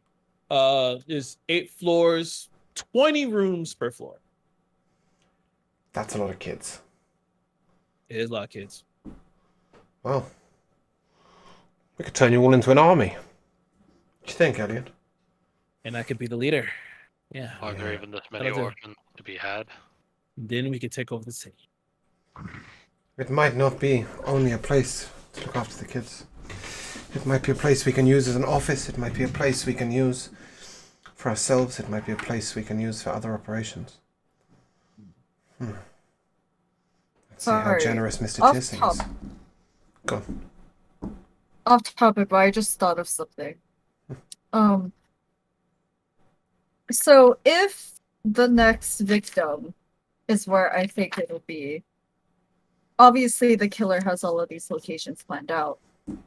He has his victims seemingly planned out, considering they all have to do something with Arcana tech. So we might get there too late. I mean, it could be that he's just dropping off the body in these specific locations, and if he does do it in the location, then he might be luring victims over. How far do your plans go? Would you know where the location after that is? Or is this the last one? This is the last of the main stars. There are many, many more stars. Up to 11, I think. Could always get Gazeltrin to stand guard. What do you think? Oh, great. More boring stuff. Yeah, maybe not. We might need you on this job tonight. Oh, need me. Moi. Yes. Zeltrin.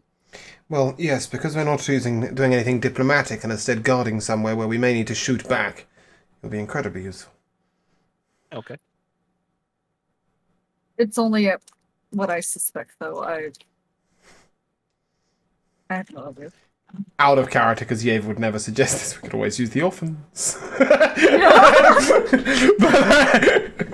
back in character, yeah, well... We got a spare messenger gem. I could just pass it off to the next kid. They could. Gilded Bro looks good. Organized crime does it all the time. Elovia, you wanted to keep things close to our chest, didn't you? Yeah. We don't want to tell anybody else about this location. I guess. It's hard to say who to trust, and I do want to respect his wishes. But I mean, who's to say who you can and can't trust? No.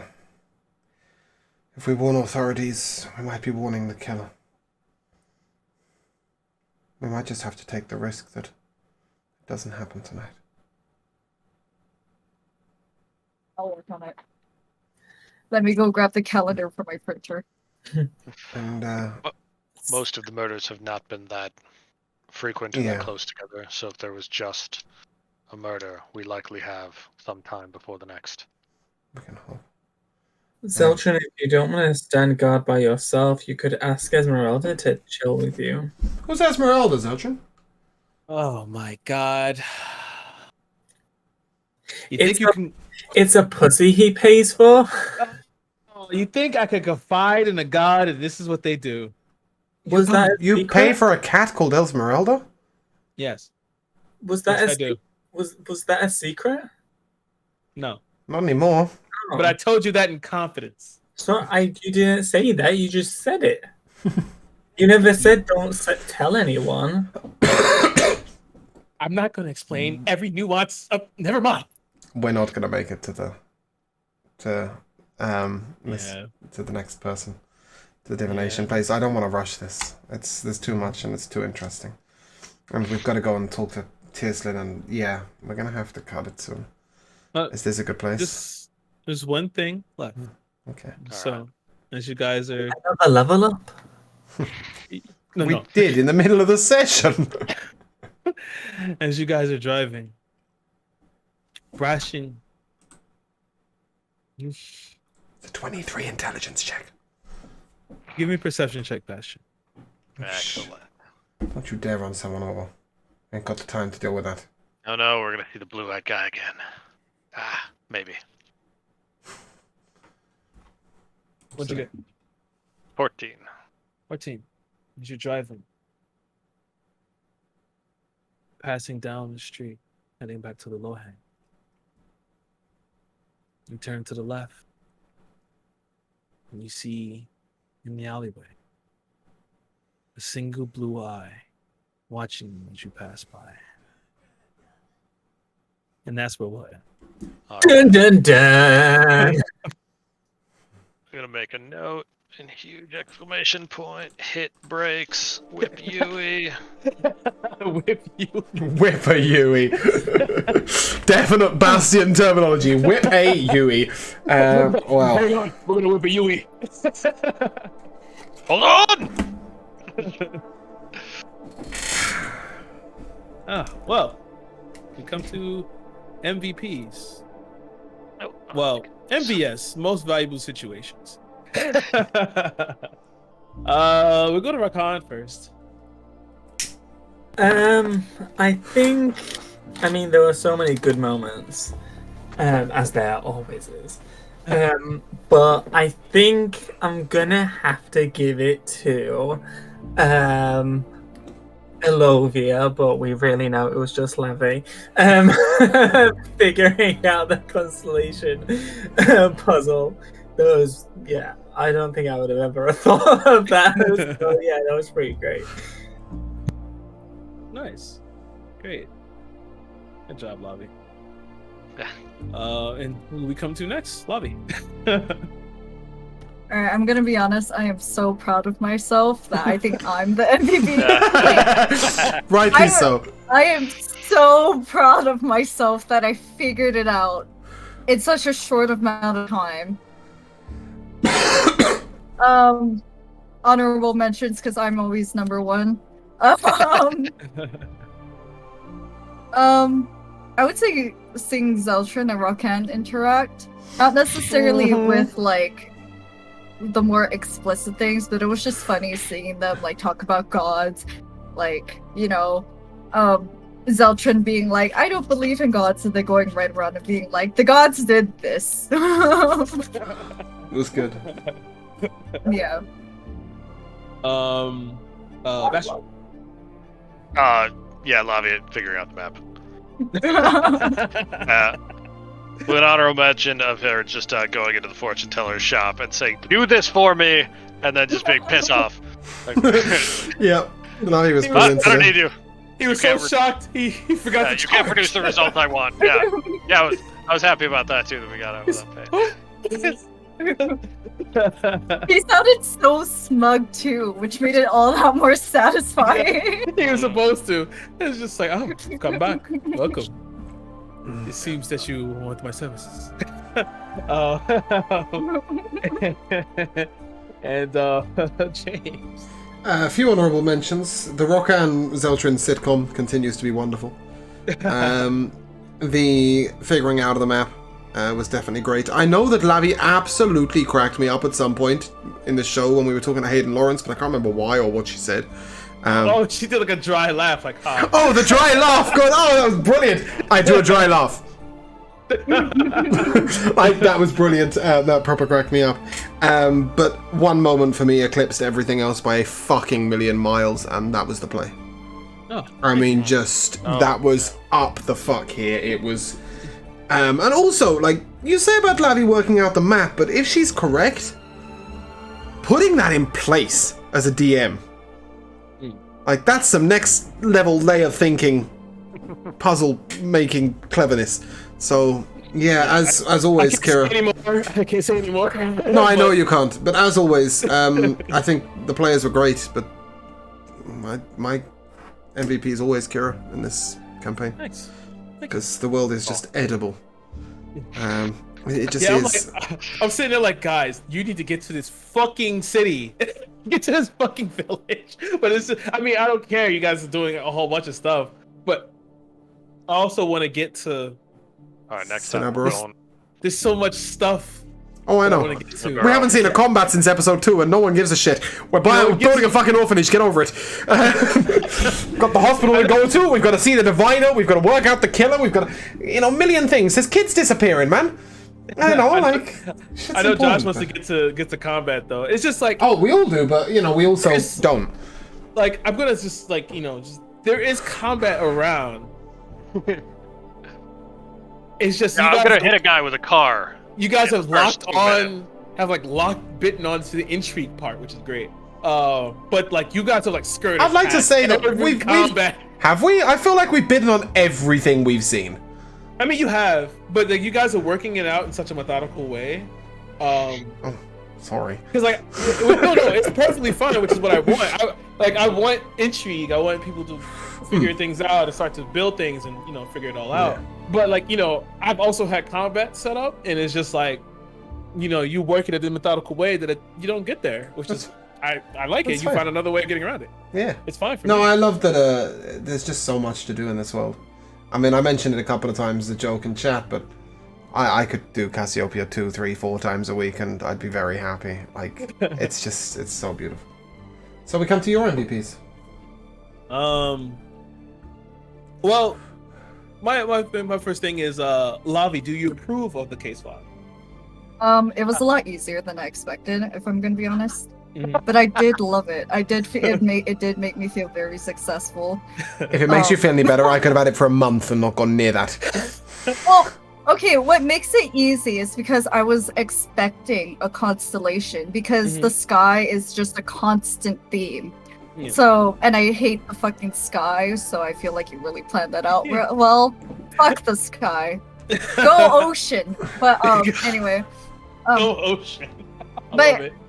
But that's not to say, like, I'm gonna bring Detective Pikachu into this, because good storytelling lays out the story. Detective Pikachu, it was predictable, but that's what made it a good story, was because they set it out, they set the story up to lead up to that point. And I think that's what you did with the case file, and I think you did really well. Yeah, that initial puzzle, I wanted you to find that. You should have been able to find it. You, Lavi, should have been able to find it. But my MVPs is same as always. I can't it's not gonna change because you guys are experiencing the world and help me build it while I go along. So you guys are always gonna be my MVPs at all times, because I get to play an actual real game storytelling of D&D rather than just some I go here, I killed monster, I get gold. I get to tell an actual story, what I like to do, a collaborative story. Yeah. And build a world that it's kind of my vision. So thank you so much. We will be back again next week. Return to the Cassiopeia. There will be a few episodes missing this week. But we do have Good and Evil Sigravia running Tuesday, Wednesday, and Drathnor Keep on Thursday. After that, we'll take a short break. Oh, and Urxos on Friday, sorry. Hey. After that, we'll take a short break. There'll be no Strahd. We will have Struggle in Hosh. There'll be no Milton. And then we return again for Cassiopeia next Monday. Thank you very much to Gilded Steph and Judge Judy Slayer for the follows. Welcome to the Duck Pond. I know that both of you are in bed, but hey, good night. Thank you very much for the follows. And we are going to be raiding Kibler. Kibler popped in earlier, showed us some love. He's relatively new to the whole streaming thing, so it'd be nice to show him some friendship. And he may be joining us. Well, he will be, unless something goes majorly wrong. Joining us for Struggling Horse on Saturday. He's currently playing Valheim, which is very on D&D, but go show him some love, and we will hopefully welcome in on Saturday. Hey. So, guys, if you'd like to say goodbye. Goodbye. Goodbye. We will end Adios.